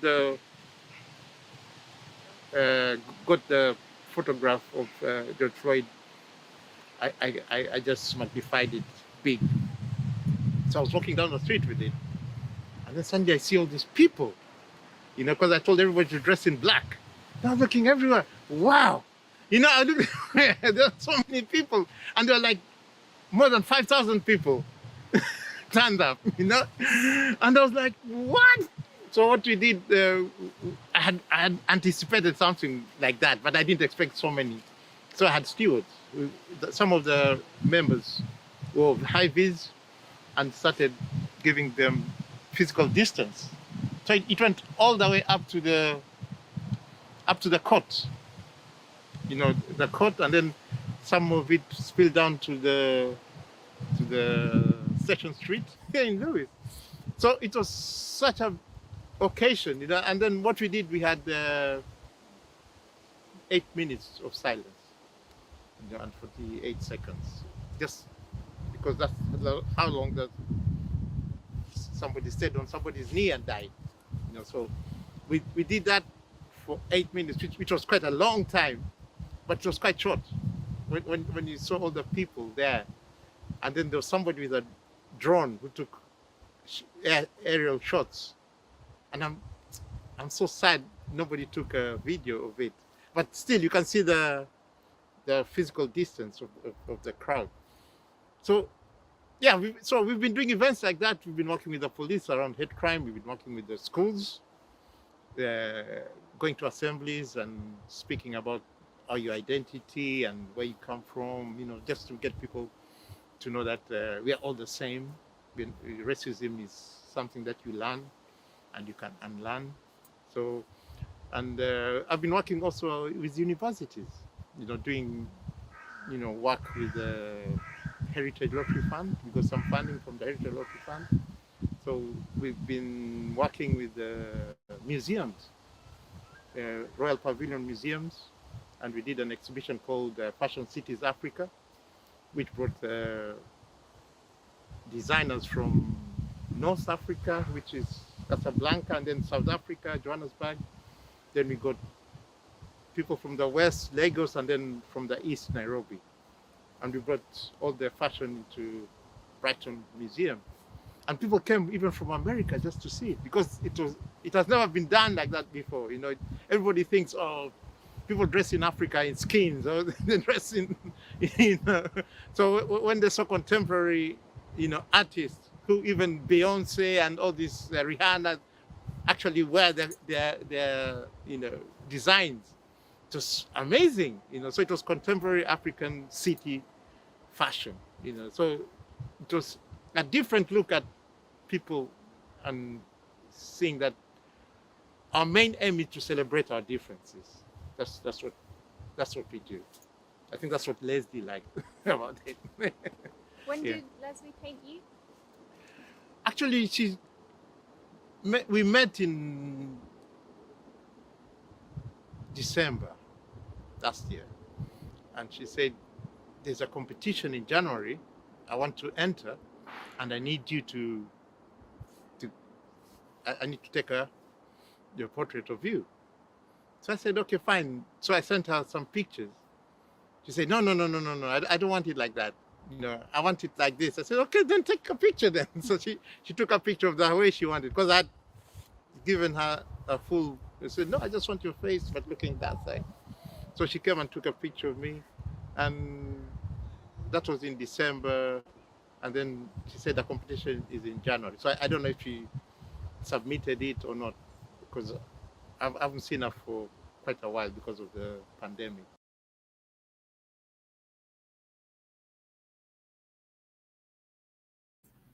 And we are back. That was the art show that we did a couple of years ago.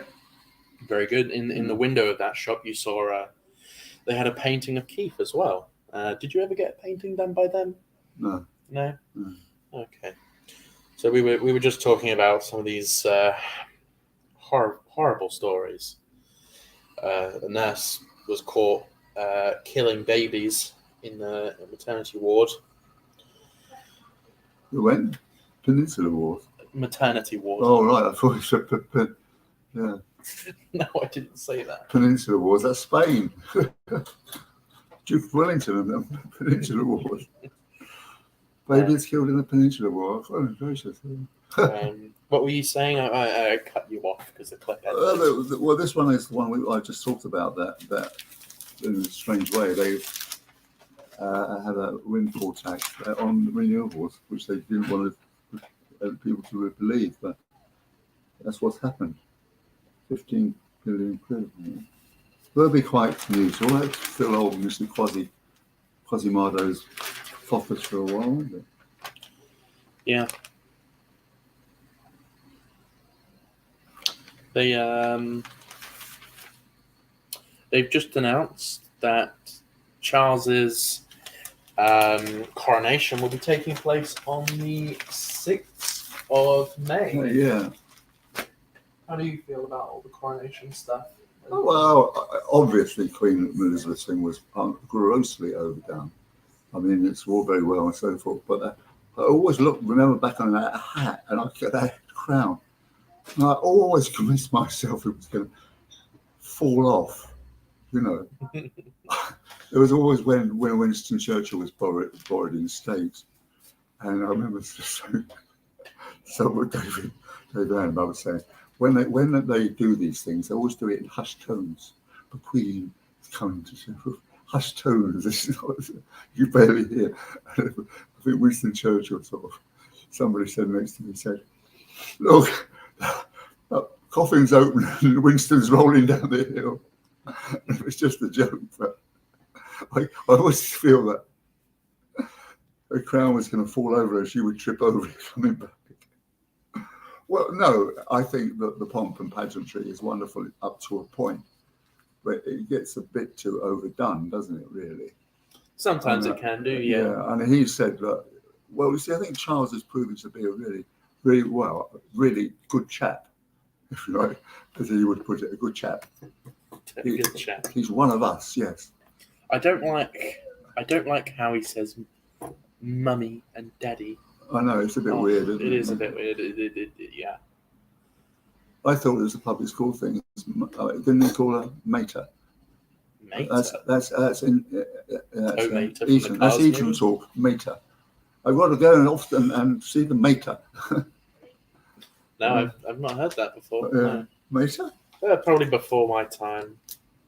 But it's all Latin, isn't it? University is my alma mater. A lot of the time, you and the people I work with, a lot of them are fairly old. But a lot of the time, people at work ask me, "Oh, do you remember when this happened? Do you remember the 2008 financial crisis?" I always go, "No, I don't remember anything from 2008 because I would have only been 5 years old in 2008." Or did you suffer from memory loss? No, I was 5 years old in 2008. Mm. I was only born in 2003. Well, you wouldn't. Oh, well, that's interesting. I've met friends who said to me, so they can remember being in the womb. Oh, well, they're bullshitting. I'm sorry. No, the people with great conviction actually told me this. There is. I think there is, there is such a thing as there is one memory. Education. I can remember being two and a half. I have one memory where my granddad babysat me whilst my parents went to the V Festival in 2004. So I would have been 11 months old. And I remember the old house that we used to live in Horsham. I do remember it very, very vaguely. And everyone always sort of dismisses what I say when I say that. Because, oh, you're 11 months old. You couldn't have remembered that. But I certainly do. I certainly do remember that. Well, people in the womb apparently are very, very intelligent. If they do remember being in the womb, I do. I've lots of people have told me that. I am sorry, but the womb, that's ridiculous. Well, that's what they say. That's what they. Who's I don't they? know. Why don't you Google it? Say, can children actually remember being in the womb? You know what? Fine, for fun, I'll Google that, but I highly doubt that. No, you don't. You're just scared of being wrong, aren't you? That's your problem. I'm so scared of being wrong. One of your many problems, incidentally. What am I asking? Can you? Oh yeah. Can you remember when you were in the womb? Why am I even asking this? This is ridiculous. Find it. Most psychologists find it hard to believe that any person can have a memory from when they were in the womb, still inside their mother's womb. Most people don't even have a memory of just when they were 1 year old. So it's a bit of a stretch to think some people could remember being inside the womb so vividly. And that is from the the what? I'm sorry, this website title. This is from theasianparent.com. Yeah. What a website title. The Asian or not the Asian or not Asian? Theasianparent.com. Oh. That article was from. Oh god, that is ridiculous. I'm sorry, I've never heard such a ridiculous title. Oh my god. A trustworthy news website you have there, theasianparent.com. Honestly. But no, maybe some of your friends can remember being in the womb, but if I'm honest, I think they're just pulling your leg short. No, nobody pulls my leg. Because otherwise it will come off. Oh, goodness. Oh. People pull my leg, it will come off, you see. You didn't realise I got a detachable leg, did you? You could have just clues as I limped through the jaw, I can remember being two. Yeah, I have very, very vague memories. And I am very intelligent, you see. How are you? Yes. Oh, yeah. okay. Do you want to know why? Sussex University, they used to give IQ tests. I don't know if they still give people. And do you know what mine was? Is it 64? My IQ was 148. Do you know what brilliance is? Genius is? What? 154. And you're 144? No, I was 149. 49. So I was only five watts down. From being an actual genius? No, from being quite bright. Wow. And you see, it also goes with ADHD. Because ADHD, you have tremendous memory loss. Because ADHD is something, you know what ADHD is? Yes, right, I'm very familiar with it. Right. And there was another girl who had it, and it's on a stage who wrote a biography, and she said that I never actually worked hard for my A levels because I could just remember everything. Now, when I failed 11 plus, I went to what's called central school, which was a vocational school in those days. Yeah, you with me? Mm-hmm. Vocational school, and it was put together with an incredibly rough school called the Kemble. So for the first London Comprehensive, everybody think it was Holland Park. It wasn't. It was Kemble, and at that, as I failed 11 plus. North Paddington School was basically where the boys learned woodwork and metalwork, and the girls learned typing and shorthand. Yeah, right. And I was sent to the B stream.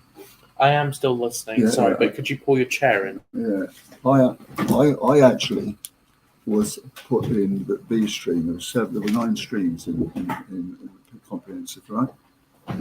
Yeah. Yes, I'm still listening. I'm just going to right, close this curtain. Right. Continue. Sorry. Right, I was 23. I was first term. I was 23. I was ranked number 23 in the B stream. Second term, which again no exams. I was 10th. Third term, there were exams, and I came top of the class. I went up to the A stream, right? And I stayed at the top of the class, 1 to 3 for going on, right?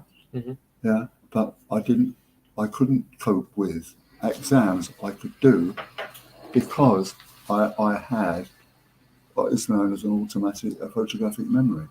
I could look at a book and I could remember what it said. Mm-hmm. I had over 70% recall of what I'd read. Very good. Yeah. I have very low recall. I struggle with reading a lot because of my very bad dyslexia. Well, you know that attention deficit hyperactivity activity is very close to autism and what you've got, dyslexia. In fact, somebody did actually. I'm not sure if it's close to dyslexia. Dyslexia is a spelling and reading issue, but autism, definitely. Somebody actually said to me that I've got ADHD-driven dyslexia. My ADHD drives dyslexia. Well, I haven't got dyslexia, but he said I've got not a. I've said that before that you may have dyslexia. Yeah. I'm not sure. If I got dyslexia, it's just like putting commas and full stop in the wrong place. Have you? That would be a very mild form. I have not got dyslexia, as a matter of fact. No. I can read everything. But it's only in the past year that I needed reading glasses. Have you always had a stutter, or is it just a tripping over your words when you get older? What do you mean stutter? Not stutter, but sometimes you do that. Do what? Trip over my words? Yes. Oh, right. I don't know what I mean. So you're reading something and then you have to stop and say, wait, I'm going to reread this. Yeah. No, I'm not aware of that. Do you not? Oh. No. Well, maybe. Okay, all right. I do tend to push my words and then sort of, get them out too quickly, sort of thing, and then sort of come back on the. Yeah. Yeah. Well. But I don't think I'm dyslexic. I'm certainly all this Alzheimer's stuff. I did two people's Alzheimer's, and I'm pretty sure I haven't got that either. I tell you what I do have is a 30-second recall. Someone says to me, "What's the name of so and so on?" And I say, "I don't know." Like at least we were talking about someone like that, Andrew Neil. I went last night with Kevin and so forth, and I got it. First of all, we were talking about Andrew Neil. I was talking about that other guy that I don't like. you know, the guy who used to live in Newark. What's his name? Why have I forgotten as Yeah, well? exactly, I've got Alzheimer's as well. God, what's his name? He's a real arsehole. Yeah. Piers Morgan. Piers Morgan, There that's we it. Yeah. See, that's your 30-second recall. Because I said, who's that other one? Who's that one? Who's that other one? God, what am I going to be like when I'm your age? What's your name? No. What was it? I said Neil, Andrew Neil. I said, right, yeah. So he comes back. So I've you know, oh, you'd be lucky to reach my age. Yeah. Given my genes, mate. I can't believe you just said that. Okay. I'm determined to outlive you, Max. I'm not sure you will outlive me. I think I have a few years left, I'll be honest. I mean, I'm only 18. I'm joking. I know. Yeah, actually, my birthday's in 2 weeks. Yeah, 28th nice. of October. So's mine. When's yours? 26th. Oh, okay. 25th, rather. 25th. It's always in half term. It's always in half term It's week. great. It's brilliant. Yeah. I've never had a birthday during school. Yeah. It is very good having a birthday during half term. But I remember my previous wife, Stephanie, you know when the clocks go back in October as well, right? Yeah. Or they go forward, don't they? I can't remember which it is. Forward. They go back? No, they go forward because it's getting darker. Oh, that's right, yeah. So you get it goes on getting dark and then lighter. Yeah.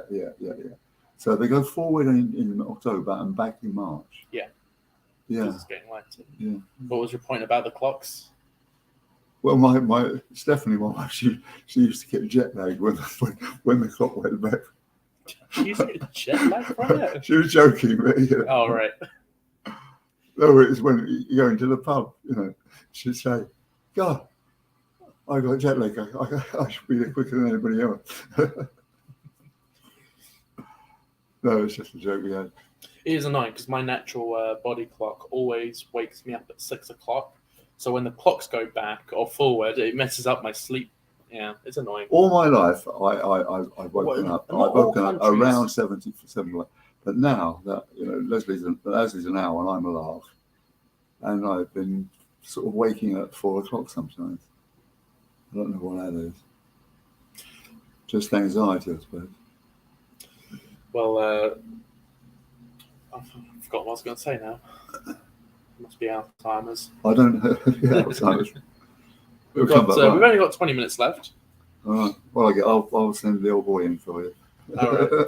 Well, I'll do another couple of insults to you. Come on, carry on. Half our universities don't have a debating society. Oh my God, this is a national emergency. Is it? What? Why is that? National emergency. Half our universities don't have a debating society. Oh my God, no, mate. Seriously, that is a national emergency, if I'm honest. In what way?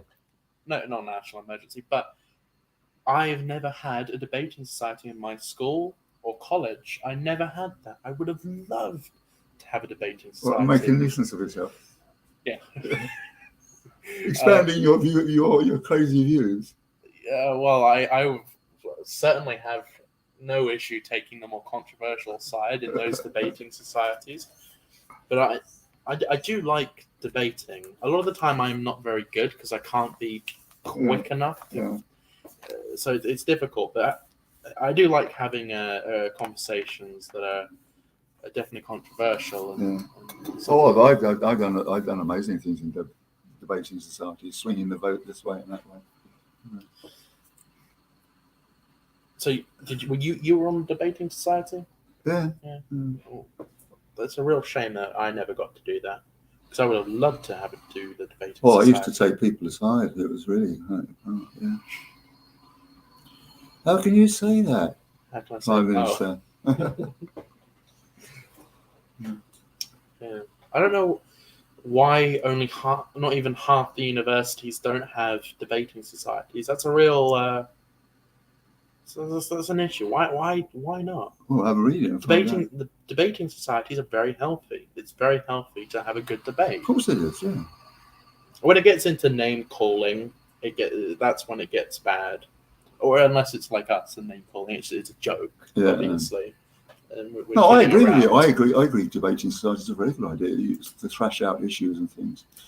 I mean, But- like Norman Baker, he's anti-royalist, you know. Yeah. And he was in the Elephant Castle, and a guy from the FT who lives here called William Wallace. And we both went along, and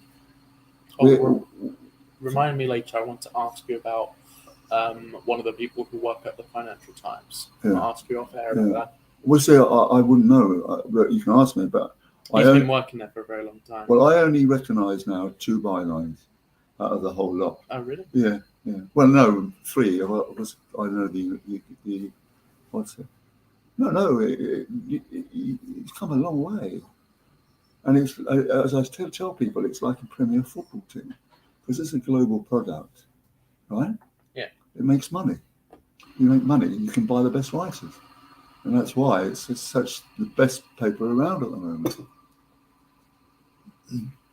It is. I mean, it is because it's I totally. don't think it's the best paper, the best, but it's all right. It's pretty good. What do you mean? Fairly unbiased.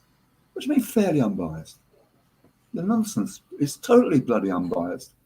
All right. Let's say it is totally objective and not subjective. It is because I know what happened. Because back in the day when you were a company reporter, if you got things wrong, Newton fired you. So we developed what's known on the one hand and on the other hand, type style of writing. So you would write an article saying you can well understand that your shareholders in York Mining are very frustrated about that. On the other hand, so you just set out the rules of the argument, and at the end you let the reader decide what they think. That's what you're doing, and that's what it's done. That's what I've done all my life, is do that kind of thing, Bob. And I've never been, as I said to you before, my 2 daughters said to me, "What is your proudest achievement, Dad?" And I said, "Well, apart from you 2, I've written for the Financial Times, the Observer, the Guardian, the New Statesman, the Spectator, the Economist. I am a published novelist and published travel writer. I am now an energy internet publisher And an energy correspondent. That's on my own. What's my proudest achievement? I never worked for Rupert Murdoch." Really? Yeah. You never worked for him? Oh. Never once? Well, I abominate Rupert Murdoch. He's destroyed our Is he still alive? Yeah. Yeah. He's How old is he? He's got to be quite old. He's now. about 83. He's in, I think, Jagger's ex-missus has sued him for divorce. He offered me a job, but I just couldn't take it. What, him personally? Yeah, he came to Saigon. He's What's he like in person, then? He's quite pleasant. You just don't like his papers. Well, I don't like him and what he does because he panders to the lowest common prejudice. He tries to titillate, to make very good for himself, and he stokes up hatred. And he's like, it's Trump. He should be put to death, in my opinion. But there you go. But Rupert Murdoch, you said about titillating. I think it was the second page girl in the Sun. Was it the second page? They're gone now. They got rid of that. Well, I don't read the Sun. No. Well, they got rid. I know, neither do I. But they got rid of that. Well, I advise all people to read a Murdoch paper to wash their hands afterwards, or before and after. Before and after. He does know. I give him that. When Maxwell was still alive, Maxwell didn't know what people. Edward Maxwell? No, Robert Maxwell. Oh, okay. He died of. Was it? Oh, Robert Maxwell. Yeah. Robert Maxwell's daughter is Ghislaine Maxwell, correct? She's doing life in Russia, Yeah. But he destroyed Nice those family. Nice family, Yeah. Yeah, no, but the thing is that Murdoch knows what people will read. He knows. He understands the lower orders, if you see what I mean. Yeah. Yeah. And you know, Maxwell didn't have a clue what people were reading. So Who owns the Daily Mail? there's a hierarchy. The What's It family. It's Northcliffe. Northcliffe, the other one. Who was the other one? Northcliffe was the Times. It's a family thing. It's very famous. Northcliffe. Who owns the Daily Mail? Yeah. The 4th Viscount of Rotherham. Rotherham, that's it. Rotherham, yeah. The 4th Viscount. Rothermere, isn't it? Rothermere. Rothermere, yeah. Dyslexic. Yeah, he's better. This one is a third generation. Yeah. Who else? Who are the 4th Viscount of Rothermere? Yeah. What does the 4th Viscount of Rothermere own? Because I'm sure he owns more than just. Oh, he's a young guy. Yeah, he's the latest one. Oh, well, he's not young, but 54. Yeah.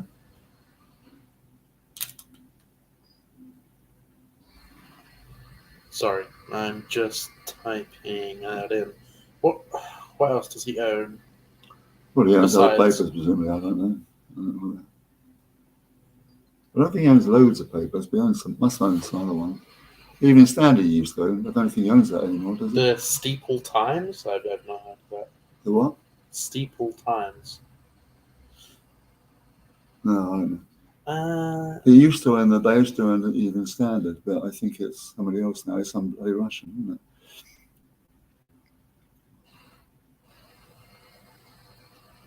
I'm not sure.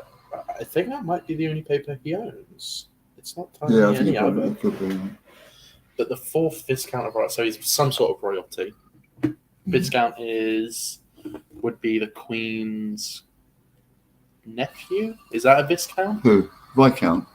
Viscount, yeah. No, Viscount. Viscount. Yeah. How far down in the royal line would that be? Well, I think it's pretty well down. So it goes Queen, Prince, Duke, Earl, Baron. Earl, which is the same thing as Baron. Earl, Baron, and then Viscount, and then there's Oh, something Viscount else. is the same. Viscount, No, and then there's the some- Viscount is the same as a Sir, which is slightly below the Lord, isn't it?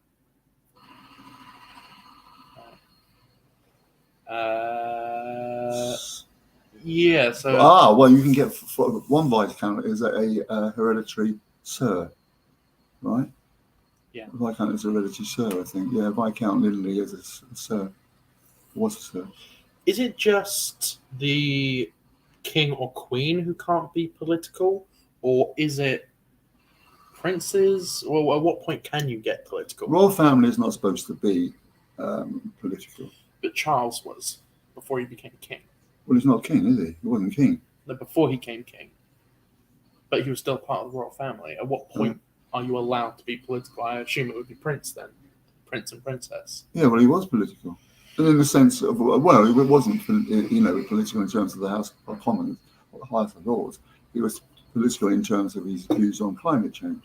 Yes, he was allowed to opine what he thought and so forth and so on. And he was also very voluble about certain architectures, isn't he? And that kind of stuff. But he was a duke, I suppose, as well, wasn't he? The Duke of Cornwall. Was he a duke? Well, didn't he earn the Duchy of Cornwall? That made him a duke. He was the prince, though. Why would he be a duke? Was the Prince of Wales? Yeah. It's a load of titles. You know, Prince of Wales. You collect titles, you know. Oh, Like you right, collect okay. cigarette cards. You know. What? You collect what? Cigarette cards. What's a cigarette card? Well, let me tell you. One of my times I used to write about collecting alternative investments, and you suddenly learn that people collect everything. Beer mats, cigarette cards were inside a packet of cards, and some of them were very nice because they had pictures and so forth and so on. So, what else? You know, beer mats. I tell you what used to sell a fortune. You'll be too young to remember. There's all these posters that Southern Rail used to have about being beside the seaside, and people paid thousands to get those. Really? Yeah. Well, look at his book. I'm a book collector, for example. And I got lots of first editions. They're very valuable. And I think Charles.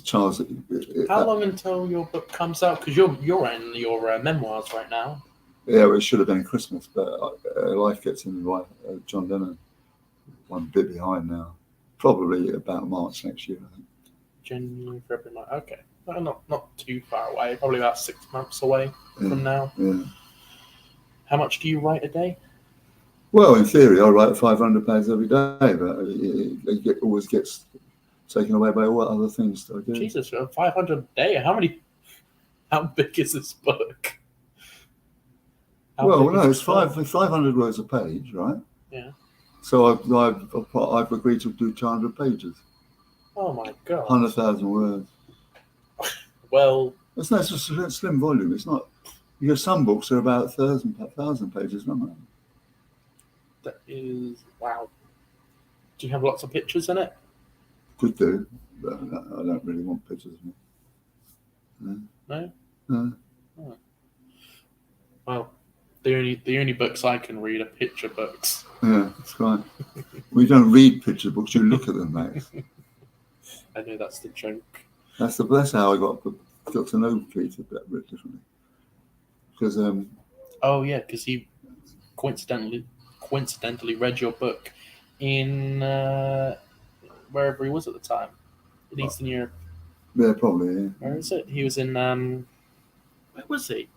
I was all over the Balkans. Basically, it was I know the one you're talking about.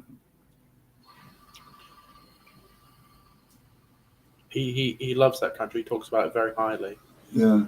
I've forgotten the name of the country now. That's really annoying. Yeah. It's one of those Balkan states, isn't it? It's not Serbia. It's not. What is it called? I know the one you mean. It begins with an A.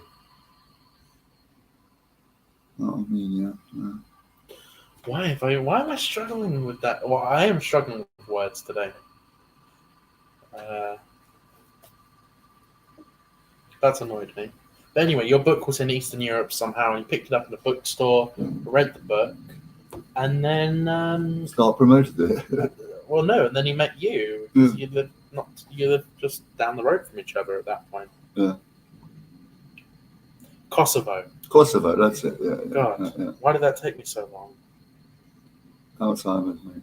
Alzheimer's, yeah. What, Jesus? If I'm this bad now, what am I going to be like when I'm your age? I'm sorry, but Well, have you got the genes to reach my age?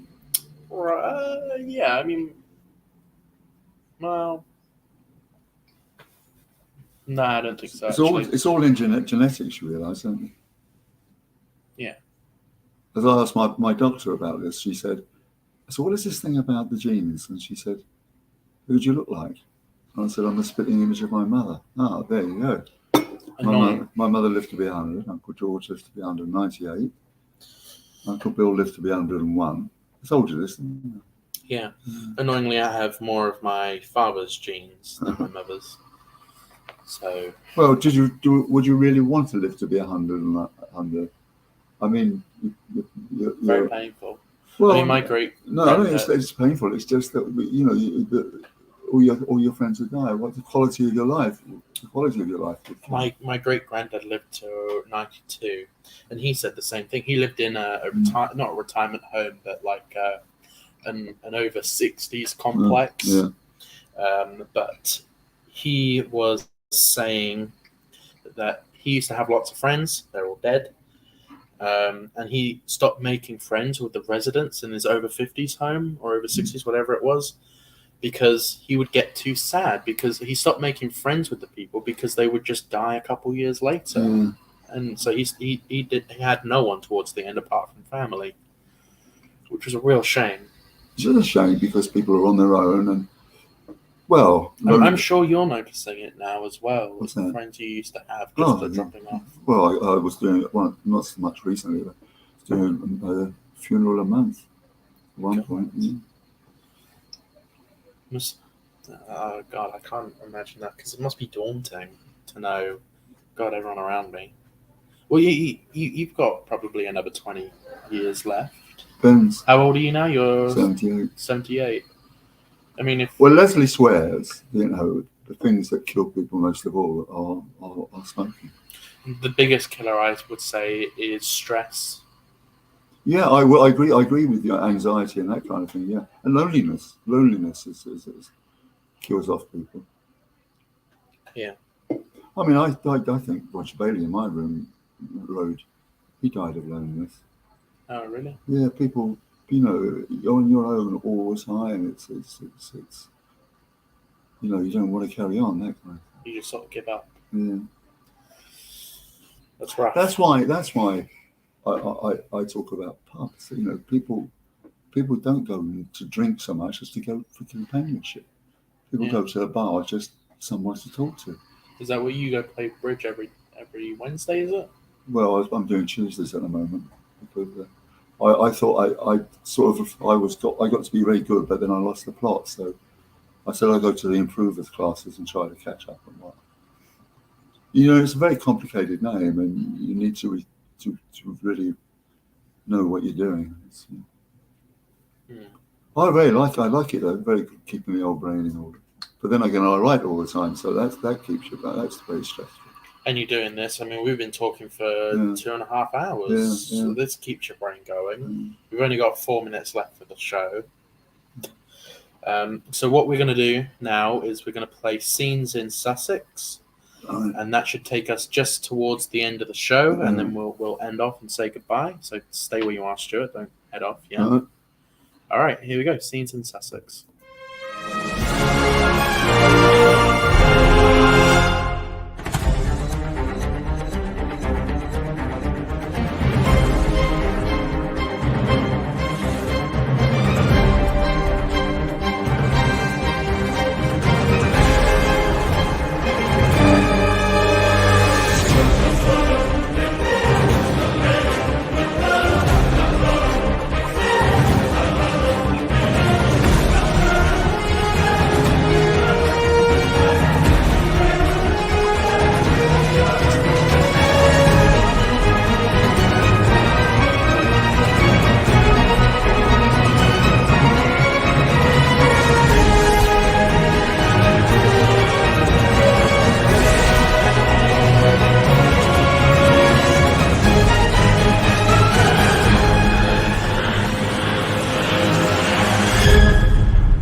All right, that was Scenes in Sussex. All right, we've got 2 minutes left. Sorry for interrupting you, Stuart. What were you saying?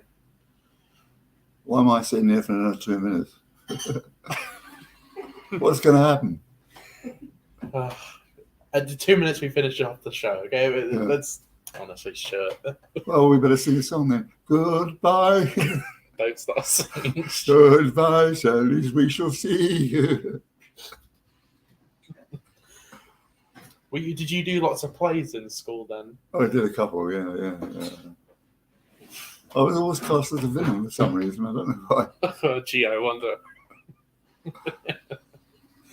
All right, well, it's 10:59. Thank you for watching. It's been we had good Energy Matters, and tomorrow it is me and Liza Page, and possibly a guest. We don't know yet. So hopefully he joins. Stay tuned for tomorrow, because tomorrow's show is always my favorite show. Me and Liza have a very good show together. So wait for a minute. You can wait 30 seconds. So Hey, Join us oi. You do not boss me around, all right? Okay. Gospel. Stay tuned. Join us tomorrow at 8:30 till 11, as we do every day. It's now 11 o'clock. Say goodbye, Stuart. Oh, bye. Bye-bye, everybody. Thank you very much Thank for you very watching. much, yeah. We'll see you tomorrow.